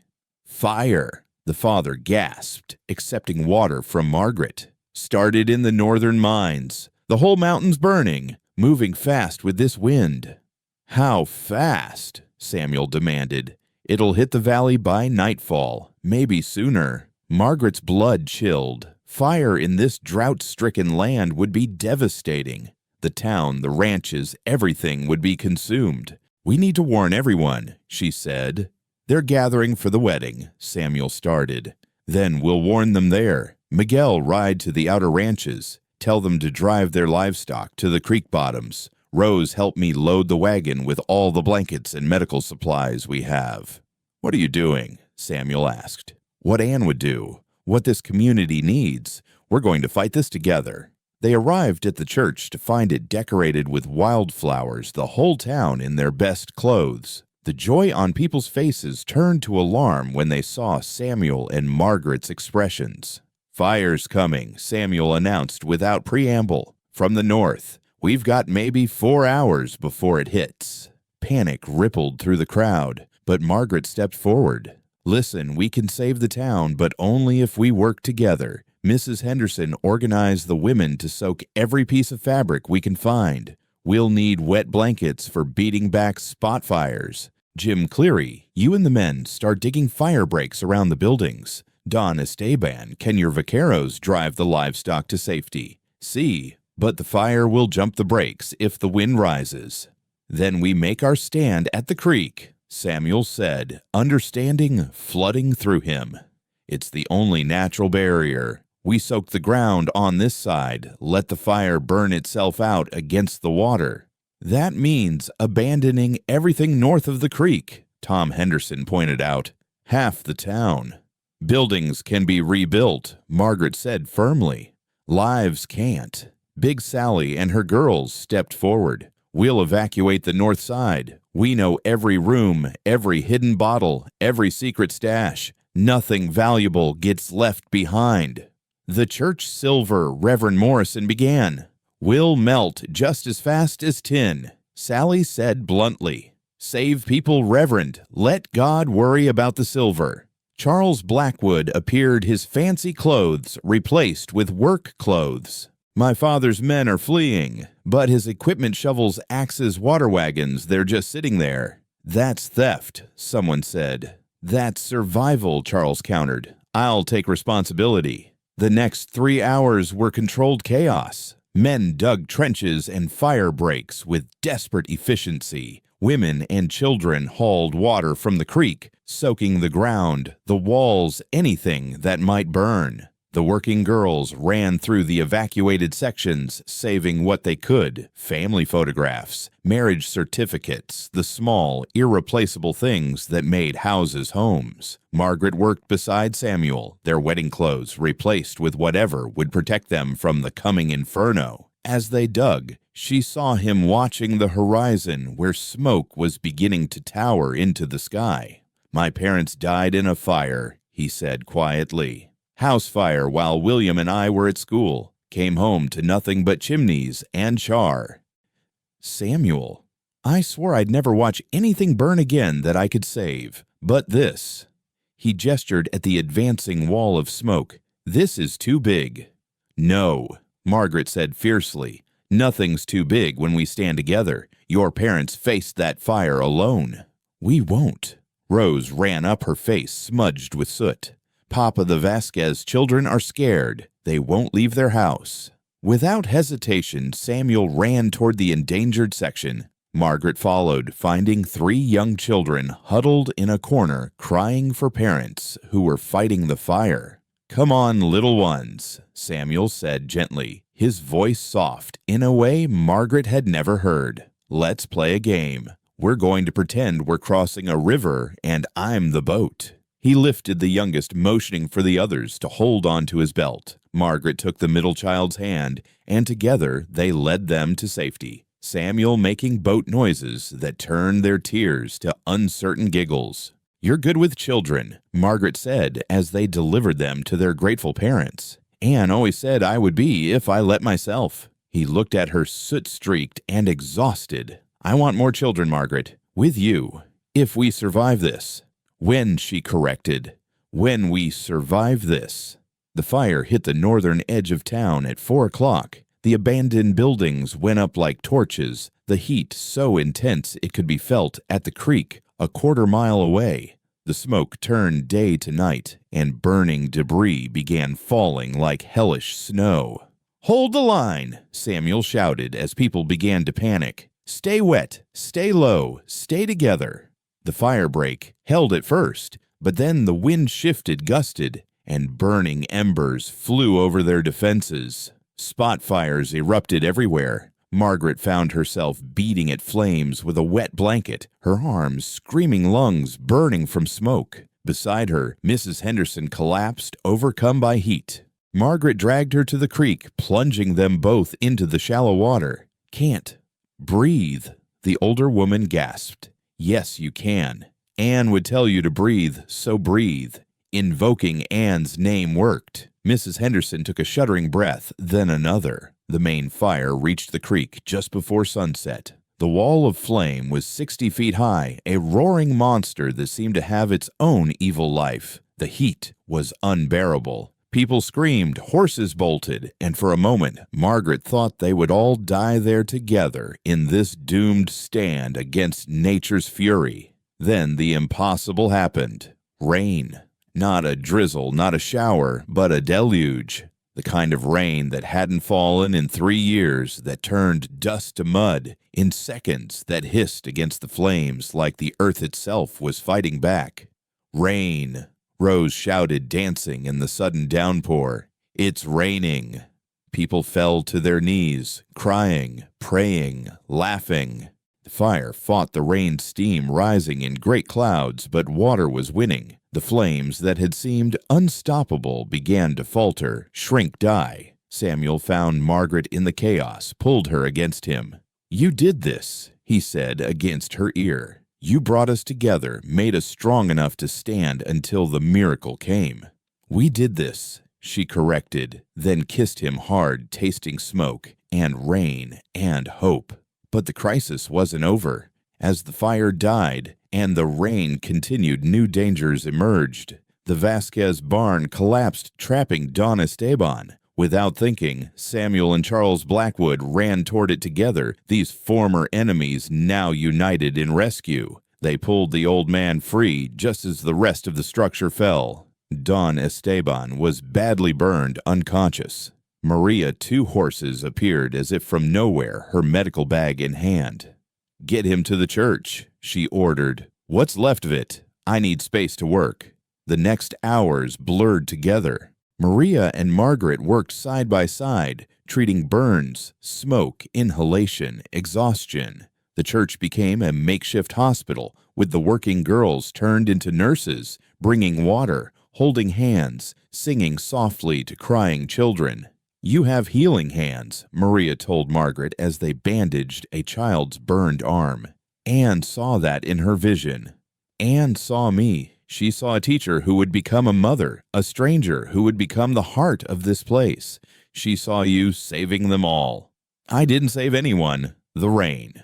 The rain came because the earth recognized what you were doing. Standing together, fighting together, being what this land always needed, a real community, not just people living near each other. Thomas Blackwood arrived at midnight when the fire was just smoldering ruins and the rain had settled to a steady drizzle. He came alone, no hired guns, no swagger, just a broken man surveying the destruction. Half the town was gone. The mine was destroyed. His empire of fear and debt had burned with everything else. "You," he said, finding Charles tending to injured. "This is your doing." "No, father, this is yours. Your greed, your shortcuts, your unsafe mine. The fire started there in the shaft you wouldn't repair properly." "I've lost everything." "No," Charles said quietly. "You lost everything years ago when you chose money over people. This just makes it visible." Blackwood turned to Samuel and Margaret. "The ranch. I still hold the note." A fraudulent note, Charles reminded him. One that I've already reported to the territorial authorities. They'll be here within the week to investigate. The fight went out of Thomas Blackwood then. He looked around at the people he'd terrorized, now pulling together, helping each other, rebuilding already, even as the ashes cooled. "I'll go," he said simply. "Leave the territory. You win." "This isn't winning," Samuel said tiredly. "This is surviving. There's a difference." After Blackwood left vanishing into the rainy darkness, the town began to count their losses and blessings. Miraculously, no one had died, though several were badly injured. The northern section of town was gone, but the homes south of the creek survived. The ranches lost barns and fences, but saved their houses and most of their livestock. "We'll rebuild," Tom Henderson said, and everyone nodded. Together, Don Esteban added, his voice weak but determined from his makeshift bed. All of us, Big Sally confirmed, her girls nodding behind her. As dawn broke gray and drizzling, but alive with bird song, Samuel and Margaret stood in what remained of the church. The roof was completely gone. Now the walls half collapsed, but the foundation stood firm. "Still want to marry me?" Samuel asked, taking her hands. They were both filthy, exhausted, smelling of smoke and sweat. "More than ever." Reverend Morrison appeared, his church clothes replaced with scorched work clothes. "I suppose you want to postpone until we can rebuild properly." "No," Margaret and Samuel said together. "We do this now," Margaret continued, "here with our community in what we saved together." Word spread quickly. Within an hour, everyone who could walk had gathered in the ruins. They stood in the drizzle, these survivors, this unlikely family forged in fire. Rose was their flower girl, scattering wet petals salvaged from gardens. Charles stood as Samuel's best man, a choice that would have seemed impossible days ago. Big Sally stood with Margaret, having declared herself maid of honor because someone needs to make sure you do this right. Reverend Morrison opened his water-damaged Bible, found the pages he needed. "Dearly beloved," he began, his voice carrying over the soft rain, "we gather in this place of destruction and hope to witness something beautiful. These two people who came together through loss, who stood together through fire, now choose to walk together through whatever comes." He looked at Samuel. "Samuel Walker, do you take Margaret Sullivan to be your wife? To have and hold in plenty and in want, in joy and in sorrow, in sickness and in health, as long as you both shall live?" Samuel's voice was strong. "Sure, I do. God help me, I do." "Margaret Sullivan, do you take Samuel Walker to be your husband, to have and hold in plenty and in want, in joy and in sorrow, in sickness and in health, as long as you both shall live?" Margaret looked at this man she'd known for a week, this stranger who'd become everything. "I do, with all my heart." "The rings." Rose stepped forward with two simple bands, not the elegant rings they'd planned, but simple circles of wire that someone had twisted together during the night. They were perfect. "These rings aren't gold," Reverend Morrison said, "but they're stronger. They're made from the same wire that held our fire breaks, that helped save our town. Let them remind you that the strongest bonds aren't the prettiest, but the ones forged in trial and proven in fire." They exchanged rings, hands trembling not with fear, but with exhaustion and joy.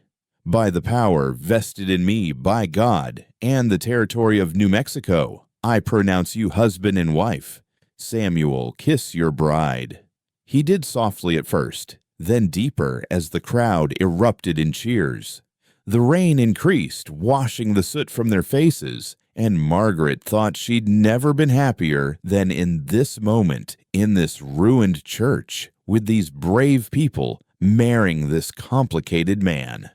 "I love you," Samuel whispered against her lips. "I think I have since you stood up to Blackwood that first day." "I love you too," she whispered back, "even though you're not the brother I came for." "Thank God for that," he said, and kissed her again. They were interrupted by Rose tugging at their clothes. "Are you my mama now?" she asked Margaret. Margaret knelt Rain, plastering her hair to her head. "If you'll have me." Rose threw her arms around Margaret's neck. "Mama said you'd come. In her dream. She said you'd come in fire and rain and make everything new."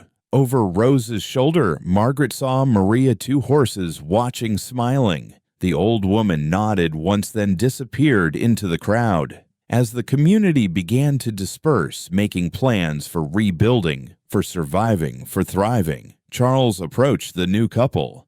"I'm leaving," he said, "back east, but not to my father's life. I'm going to write like William encouraged, tell stories about places like this, people like you." "Will you tell our story?" Margaret asked. "Someday." When I understand it better, when I can explain how a woman comes to marry a dead man and ends up saving a living one." He shook Samuel's hand, kissed Margaret's cheek, and walked away into the rain. As the day wore on, the rain stopped and sun broke through the clouds. The devastation looked worse in the light, the blackened ruins, the destroyed buildings, the scorched earth. But people were already working, clearing debris, salvaging what they could. "It'll take years to rebuild," Samuel said, surveying the damage. "Then we'd better start now," Margaret replied. "Together. Is there any other way?" That night, their wedding night, they lay in their bed, not making love, yet both too exhausted, just holding each other, listening to Rose breathe in the next room. "I'm not William," Samuel said into the darkness. "No, you're Samuel. The man who fights fires and saves children and stands against rich men and loves with everything he has, even when it hurts. I'm the man who got lucky." We both did. Outside, an owl called, and somewhere in the distance, a wolf howled, not threatening, just declaring its survival. They'd faced the fire. They'd survived the crisis. Now came the harder part, building a life from the ashes. But tonight, holding each other while the world smoldered around them, they had everything they needed. 3 months after the fire, Redemption Creek looked like a mouth with half its teeth knocked out. The burned section remained black and skeletal against the new growth pushing through, while the surviving buildings stood defiant but weathered. Yet something had fundamentally changed. Where before there had been a town of separate people surviving near each other, now there was a true community. Margaret stood in what had been the north section of town, watching Samuel and the other men raise the frame of a new building. Not a replacement for what was lost, but something entirely new. A schoolhouse, the first proper school Redemption Creek had ever had. "Higher on the left," she called out, and Samuel grinned at her from his perch on the beam. "You going to direct everything from down there, Mrs. Walker? Someone has to make sure you build it straight." The men laughed, but they adjusted the beam. They'd learned to trust Margaret's eye for detail, her vision for what could be. Rose ran up, pigtails flying, clutching a handful of papers. "Mama, look." The Vasquez children drew pictures for the new school. The word mama still made Margaret's heart squeeze. Rose had started using it naturally about a month after the wedding, and neither adult had corrected her. Anne was Angel Mama in Rose's parlance, watching from heaven. Margaret was Earth Mama, here to hug and teach and love. "Their beautiful sweetheart. We'll hang them on the walls when they're built." "When will that be?" "Soon. Your papa's working as fast as he can." In truth, the whole town was working. After the fire, something remarkable had happened. Instead of accepting defeat, instead of scattering to the winds, the people of Redemption Creek had chosen to stay and rebuild. But more than that, they'd chosen to rebuild better. The Mexican families and white ranchers now worked side by side. The working girls had started a laundry business in partnership with the Chinese family, combining skills and resources. Charles Blackwood, before leaving, had signed over his father's abandoned properties to the town trust Margaret had helped establish. And Thomas Blackwood himself had vanished, leaving only debts and empty threats behind. Word came that he'd been arrested in Santa Fe for fraud. His empire finally collapsed. The mine was closed, too dangerous and too damaged to reopen, but nobody mourned its loss. "Mrs. Walker," Don Esteban called out, approaching slowly. His burns had healed, but left him with a permanent limp. The territorial governor's response arrived. Margaret's heart raced as she took the letter. She'd written to the governor weeks ago with a proposal official recognition of Redemption Creek as an incorporated town with elected leadership and communal land rights. It had been a long shot, but worth trying. She read quickly, then slower, then read again to be sure. "What does it say?" Samuel called down, the work stopping, as everyone sensed the importance. "We're approved," Margaret said, voice shaking. "Redemption Creek is officially incorporated. We can elect a mayor, a town council. We control our own destiny." The cheer that went up could probably be heard in the next valley. Samuel scrambled down from the beam, lifting Margaret and spinning her around. "You did it," he said. "You actually did it." "We did it," she corrected as always, but she was smiling so hard her face hurt. That evening, the town gathered for what had become a weekly tradition, a communal dinner in the field by the creek. Everyone brought what they could, and somehow there was always enough. Tonight felt like a celebration. "We need to elect a mayor," Tom Henderson said. "I nominate Samuel Walker." "No," Samuel said quickly. "I'm a rancher, not a politician." Then Margaret, Mrs. Henderson, suggested. "Women can't be mayors," someone pointed out. "Says who?" Big Sally challenged. "Show me the law that says that." "It's not proper. Neither was fighting a fire in our underclothes, but we did that when we had to," Sally shot back. "I nominate Don Esteban," Margaret said, heading off the argument. "He has the respect of everyone, the wisdom of years, and the strength to lead." The old man stood slowly. "I would be honored, but only if we have a council that represents everyone, Mexican, Anglo, even the working girls." "Especially the working girls," Sally said. "We've got more business sense than half the men here." In the end, they elected Don Esteban as mayor with a council that included Tom Henderson, Mrs. Elkins, Big Sally, and to everyone's surprise, Margaret. "But I've only been here 4 months," she protested.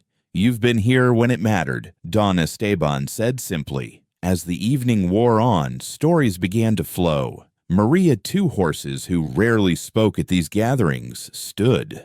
"I want to tell you about Ann Walker," she said, and everyone went quiet. "She came to me when she knew she was dying, asked me to watch for signs. She said a woman would come from the east following a dead man's promise. This woman would bring roses to the desert," she said. "Not just the flowers, but what they mean. Beauty after thorns, softness after hardness, love after loss." She looked at Margaret. "You have brought what was promised. The roses in your garden are blooming."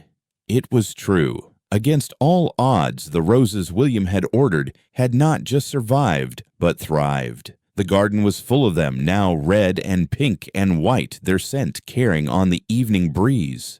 "To Anne," someone said, raising a cup. "To Anne," everyone echoed. "And to William," Samuel added quietly, "who saw what we needed before we knew ourselves." Later that night, after Rose was asleep, Samuel and Margaret walked through the garden. The roses glowed pale in the moonlight, and the air was sweet with their perfume. "I've been thinking," Samuel said, taking her hand, "about William's maps. What about them? He was drawing dreams, places he wanted to see, futures he imagined. But they weren't just dreams. They were plans." "I don't understand." Samuel pulled a folded paper from his pocket. It was one of William's maps, but Samuel had added to it. Where William had written Margaret's garden, Samuel had expanded it, showing greenhouses selling flowers and vegetables to the railroad passengers. Where William had imagined a school, Samuel had drawn dormitories for students from outlying ranches. "We could build his dreams," Samuel said. "All of them. Make this place what he imagined." Margaret studied the map, seeing the vision. "It would take years." "We have years." "And money." "The ranch is doing better. The cattle survived the fire, and the rain brought the grass back. Plus, with your teaching and the garden sales." "And children?" Margaret asked, looking up at him. "Did William map those?" Samuel pulled her close. "He did, actually. 3, he figured. Little gardeners, he called them." "Only 3. Samuel's eyes darkened. "How many were you thinking?" "As many as come," Margaret said, then kissed him before he could respond. They were interrupted by a sound from the house. Not Rose, but something else. A tapping at the door. Samuel tensed, reaching for the rifle that was never far away, but Margaret stopped him. "Who visits at this hour without horses?" They went together, opening the door to find no one there. But on the porch was a basket, and in the basket wrapped in a faded quilt was a baby. "Dear God," Margaret breathed, lifting the infant. It was tiny, maybe a month old, with dark hair and golden skin. There was a note pinned to the quilt. "Her name is Hope. Her mother died birthing her father, died in the fire. No family left. Please." "We can't just take a baby," Samuel said, but he was already reaching for the child. "We can't not take her," Margaret countered. "Look, she's hungry." The baby was indeed rooting, making soft, desperate sounds. Without thinking, Margaret began walking toward the house. "We don't have milk," Samuel pointed out. "The Hendersons' cow just calved. They'll have extra." She was already planning. "Rose can help. She'll love being a big sister." "Margaret, we don't even know who this child belongs to." She turned to him, the baby cradled against her chest. "She belongs to us now, unless you're going to turn away a baby named Hope." Samuel looked at his wife holding an abandoned infant with the same fierce protectiveness she'd shown Rose from the beginning, and felt something shift in his chest. This was what William had seen in his letters, not just a wife for himself, but a mother for lost children, a heart big enough to love the unwanted.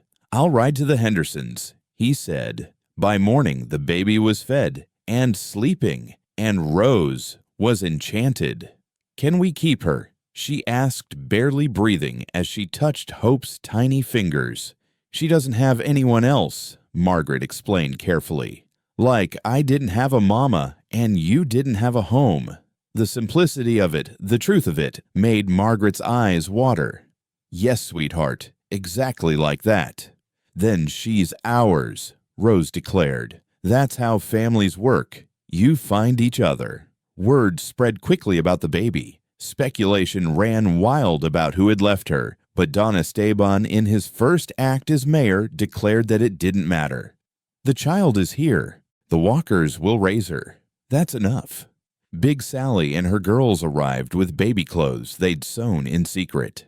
"We've been making these for months," Sally admitted. "Figured someone would need them eventually. Mrs. Henderson brought goat's milk and bottles. The Vasquez family brought a beautiful hand-carved cradle. Even the Chinese family, usually so separate, brought a silk blanket embroidered with symbols for luck and prosperity. This is what we are now," Maria Two Horses said, watching the town rally around the Walkers and their new daughter. Not just neighbors, but family.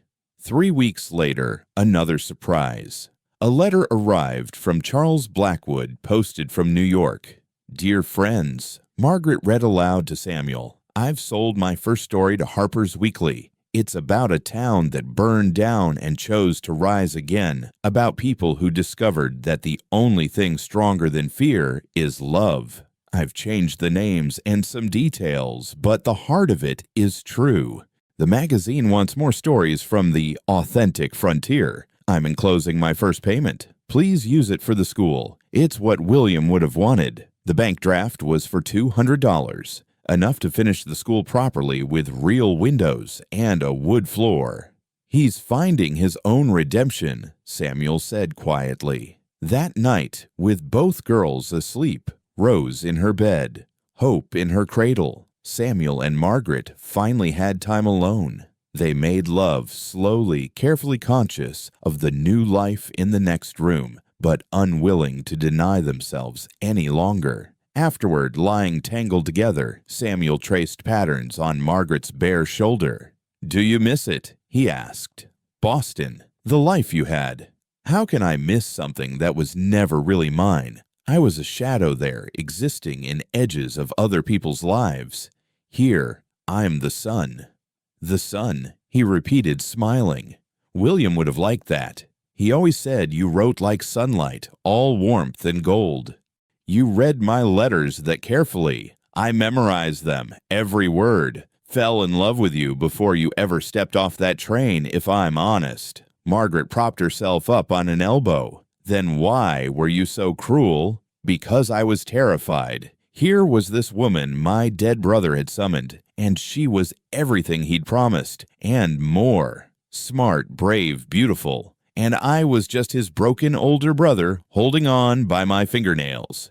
You're not broken, Margaret said firmly. Bent maybe, scarred definitely, but not broken. Broken things can't build what we're building. And what are we building? A life, a family, a future. She kissed him softly. Everything William mapped and more. A month later, the school opened. 23 students showed up the first day, ages 5 to 15, Mexican and Anglo, and even one of the younger Chinese children whose parents had decided education was worth the risk of integration. Margaret stood at the front of the classroom, chalk in hand, looking at these eager faces. Rose sat in the front row, beaming with pride. Hope slept in a basket by the desk, the students taking turns rocking her when she fussed. Welcome, Margaret said, to the Redemption Creek School. Here, everyone learns, everyone matters, everyone rises. She turned to the board and wrote in careful letters, "Knowledge is power. Power shared is power multiplied." Our first lesson, she said, is about fire. The children looked confused. They'd all lived through the Great Fire. What more was there to learn? Fire destroys, Margaret said, but it also clears the way for new growth. It burns away what's dead, so life can begin again. We are the new growth of Redemption Creek. You are the future this town nearly died to save. A hand shot up. Little Pedro Vasquez. Mrs. Walker, will you tell us about the angels? What angels? The ones Rose says brought you here. Margaret looked at her daughter, who was smiling innocently, then at the baby who'd appeared from nowhere, then thought of Anne's deathbed visions and William's letters and the impossible string of events that had brought her here. Sometimes, she said carefully, angels look like ordinary people. They come when we need them most, even if we don't know we need them. They bring messages of hope, and sometimes, if we're very lucky, they stay. Are you an angel? Pedro persisted. No, Margaret said, smiling. I'm just a teacher, but I've learned that sometimes that's its own kind of miracle. The day continued filled with reading and writing and arithmetic, but also with laughter and questions and the beautiful chaos of children learning. Samuel stopped by at lunch, ostensibly to check on them, but really just to watch his wife in her element. You're happy, he said, catching her between lessons. Completely. No regrets about William, about coming here for one life and getting another. Margaret looked at him, her husband, the father of her daughters, the man who'd gone from stone to flesh, through the alchemy of shared loss and found love. William gave me the greatest gift, she said. He brought me to you. That evening, as they walked home together, Samuel carrying Hope Rose running ahead to scatter the chickens, Margaret stopped to look at the town. Half built, half burned, but wholly alive. It doesn't look like much, Samuel said, following her gaze. It looks like everything, she corrected. It looks like home. And it was. Not the home she'd imagined when she'd stepped on that train in Boston following a dead man's promises, but the home she'd helped build from ashes, and hope from letters, and love from the simple decision to stay when leaving would have been easier. Redemption Creek had lived up to its name.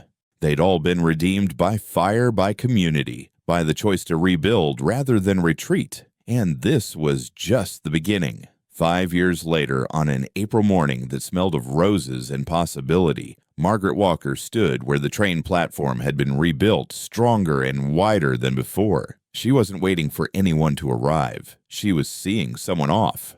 Rose, now 10 and tall for her age, was heading to Santa Fe for the territorial spelling competition. She wore the blue dress Margaret had sewn, her dark hair braided with ribbons the town's women had contributed. The whole community had gathered to wish her well, their first student to compete at the territorial level. Remember, Margaret said, adjusting Rose's collar for the third time, "It doesn't matter if you win. It matters that I represent Redemption Creek with dignity and courage." Rose finished smiling. "I know, Mama. You've only told me 50 times." 51, Samuel said, lifting their youngest 3-year-old Annie onto his shoulders. But who's counting? Hope, now 5, clung to Rose's hand. You'll come back. Of course, silly. It's only for a week. A week's a long time, said 2-year-old James Samuel and Margaret's firstborn together, named for both their fathers. Margaret was pregnant again, just beginning to show this baby unexpected but welcomed. Samuel had laughed when she told him, saying William's map had been wrong, not 3 children, but 6, maybe 7. Mama, look. Hope pointed down the track where the train was approaching, black smoke rising into the clear sky. The same train that had brought Margaret here, though, renovated, now painted bright with the railroad company's new colors. The same track, though extended further west. The same stop, though Redemption Creek was barely recognizable from the dusty, dying town it had been. The school had 40 students now, with 2 assistant teachers Margaret had trained. The Rose Garden had expanded into a proper nursery, shipping flowers and plants across the territory. Main Street had been rebuilt wider with proper sidewalks and gas street lamps. There was even a small hospital run by Maria Two Horses and a young doctor from Philadelphia who'd come west for his health and stayed for Big Sally's daughter, much to everyone's amusement.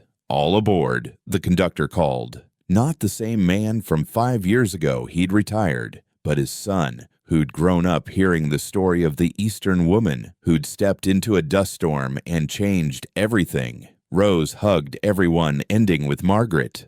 Uncle William would be proud, wouldn't he? So proud, Margaret assured her. You're living the dreams he mapped.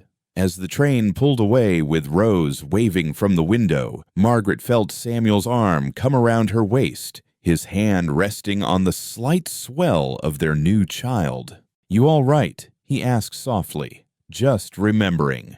That day, they stood together, their children playing at their feet, watching the train disappear into the distance. Around them, the town pulsed with life. The Vasquez family's new store was opening. The Henderson boys were building a house for Tom's eldest, who was marrying the preacher's daughter next month. Big Sally's legitimate hotel was taking reservations for the Harvest Festival. Mrs. Walker, a young voice called, one of her students running with a paper. Mrs. Walker, the newspaper's here with Mr. Charles's new story. Charles Blackwood had become C.W. Black, successful author of Frontier Tales. His latest, The Angel of Redemption Creek, was serialized in newspapers across the country. Margaret had laughed when she'd read it, recognizing their story transformed into fiction, made both larger and smaller than the truth. Does he get it right this time? Samuel asked, reading over her shoulder.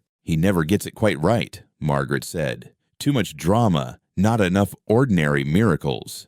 Ordinary miracles, Samuel repeated. Like what? Like Hope taking her first steps. Like James saying Papa for the first time. Like Annie singing Anne's lullabies even though she never met her. Like Rose winning the spelling bee. Like this new baby quickening inside me. Like waking up every morning next to you. Samuel kissed her temple. When you put it like that, maybe Charles doesn't have enough drama. They were interrupted by a commotion down the street. A new family had arrived, looking lost and desperate refugees from some other failed town, some other catastrophe. The man held a crying baby while the woman tried to manage 3 other children and their meager belongings. Without hesitation, Margaret approached them. Welcome to Redemption Creek. You look like you could use some help. We don't have anything, the woman said, tears cutting tracks through the dust on her face. Lost everything to drought. We're just passing through. Nobody just passes through Redemption Creek, Big Sally said, appearing with her girls' arms full of food and blankets. Not anymore. That's right, Mrs. Henderson added, bustling forward. We've got an empty house. The Clearys moved to their new place last week. You can stay there while you get sorted. The man looked stunned. We can't pay rent. Didn't ask for any, Tom Henderson said. Work's payment enough, and there's plenty of work. Can you handle cattle? I was a ranch hand for 10 years. Then you're hired, Samuel said. I need help with the fall roundup. Fair wages, Sundays off. The woman started crying in earnest. Why, you don't even know us. Margaret took her hand. Because 5 years ago, I stood on this platform with nothing but a carpet bag and a dead man's promises. This town took me in, gave me a home, a family, a purpose. Now we pass it on. That's the Redemption Creek way, Rose had said in her essay for the competition which Margaret had helped her practice until the words were worn smooth as river stones. We take in the lost and help them find themselves. We turn strangers into family. We make gardens grow in the desert. As the town rallied around the new family the same way they'd rallied around Margaret, around baby Hope, around every soul who'd washed up on their shores, Don Esteban appeared, moving slowly but still commanding respect. Mrs. Walker, he said formally, the territorial governor is coming next month, wants to see what we've done here. Might even bring federal people from Washington. Let them come, Margaret said. We've got nothing to hide and everything to share. He wants to know our secret, how a town that should have died instead thrived.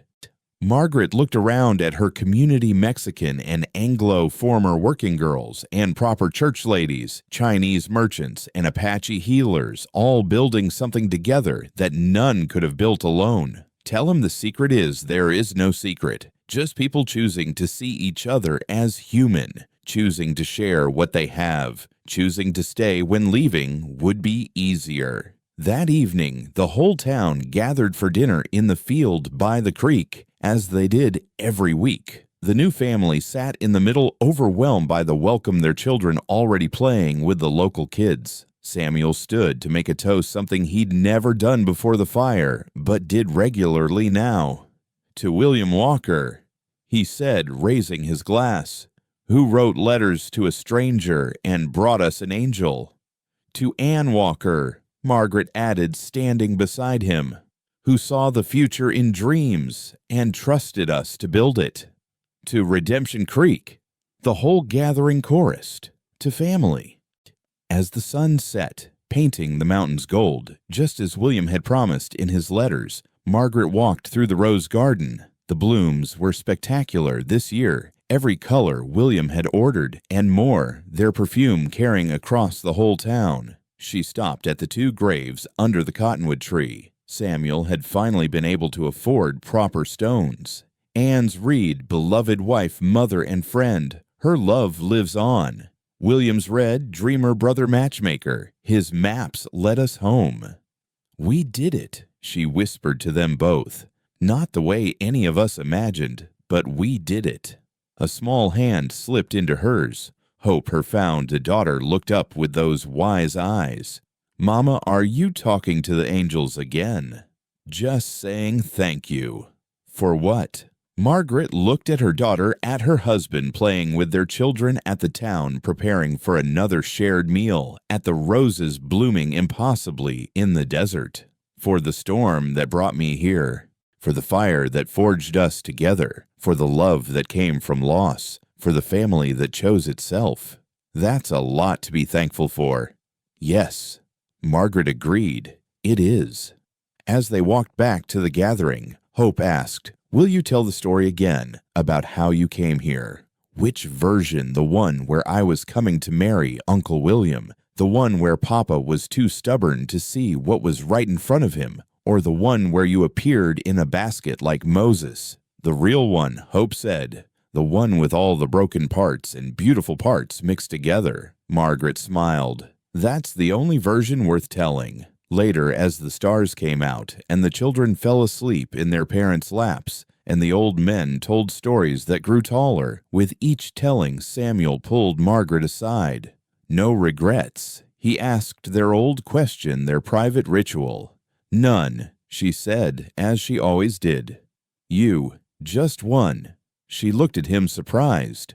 What? That William never got to see what his letters built. This family, this town, this life. Margaret leaned into him, feeling the solid warmth of him, the reliability that had replaced his stoniness. He sees, she said simply.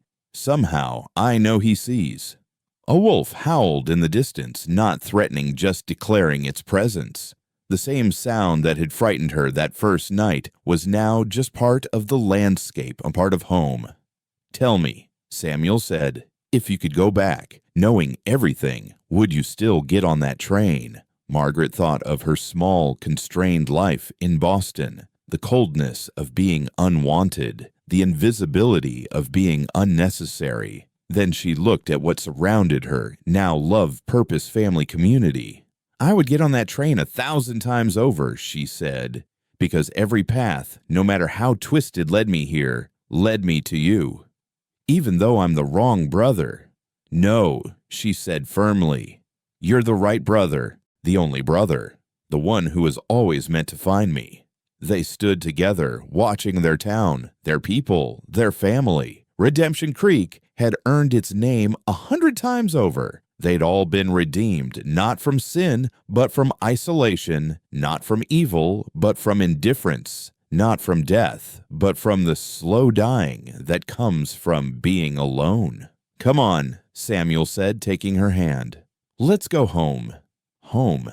Such a simple word for such a complex thing. Not just a house or a piece of land, but a web of connections, a tapestry of lives woven together by choice and chance, and stubborn love. As they walked, Margaret heard Rose's voice reciting her essay to a group of eager listeners. Sometimes angels come in dust storms. Sometimes love grows from letters never meant for us. Sometimes the family you find is stronger than the family you're born to.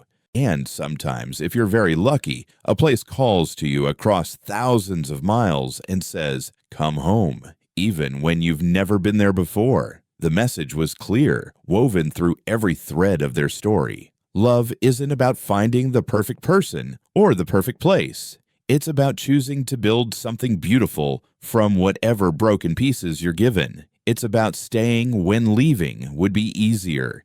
It's about seeing angels in ordinary people and miracles in everyday moments. And sometimes, just sometimes, when you board a train to marry a dead man, you find a living future instead. The roses would bloom every spring, whether anyone was there to see them or not. But here in Redemption Creek, there would always be someone to tend them, someone to share their beauty, someone to remember that they grew from seeds ordered by a dreaming man for a woman he barely knew who would love his brother, raise his niece, and save his town.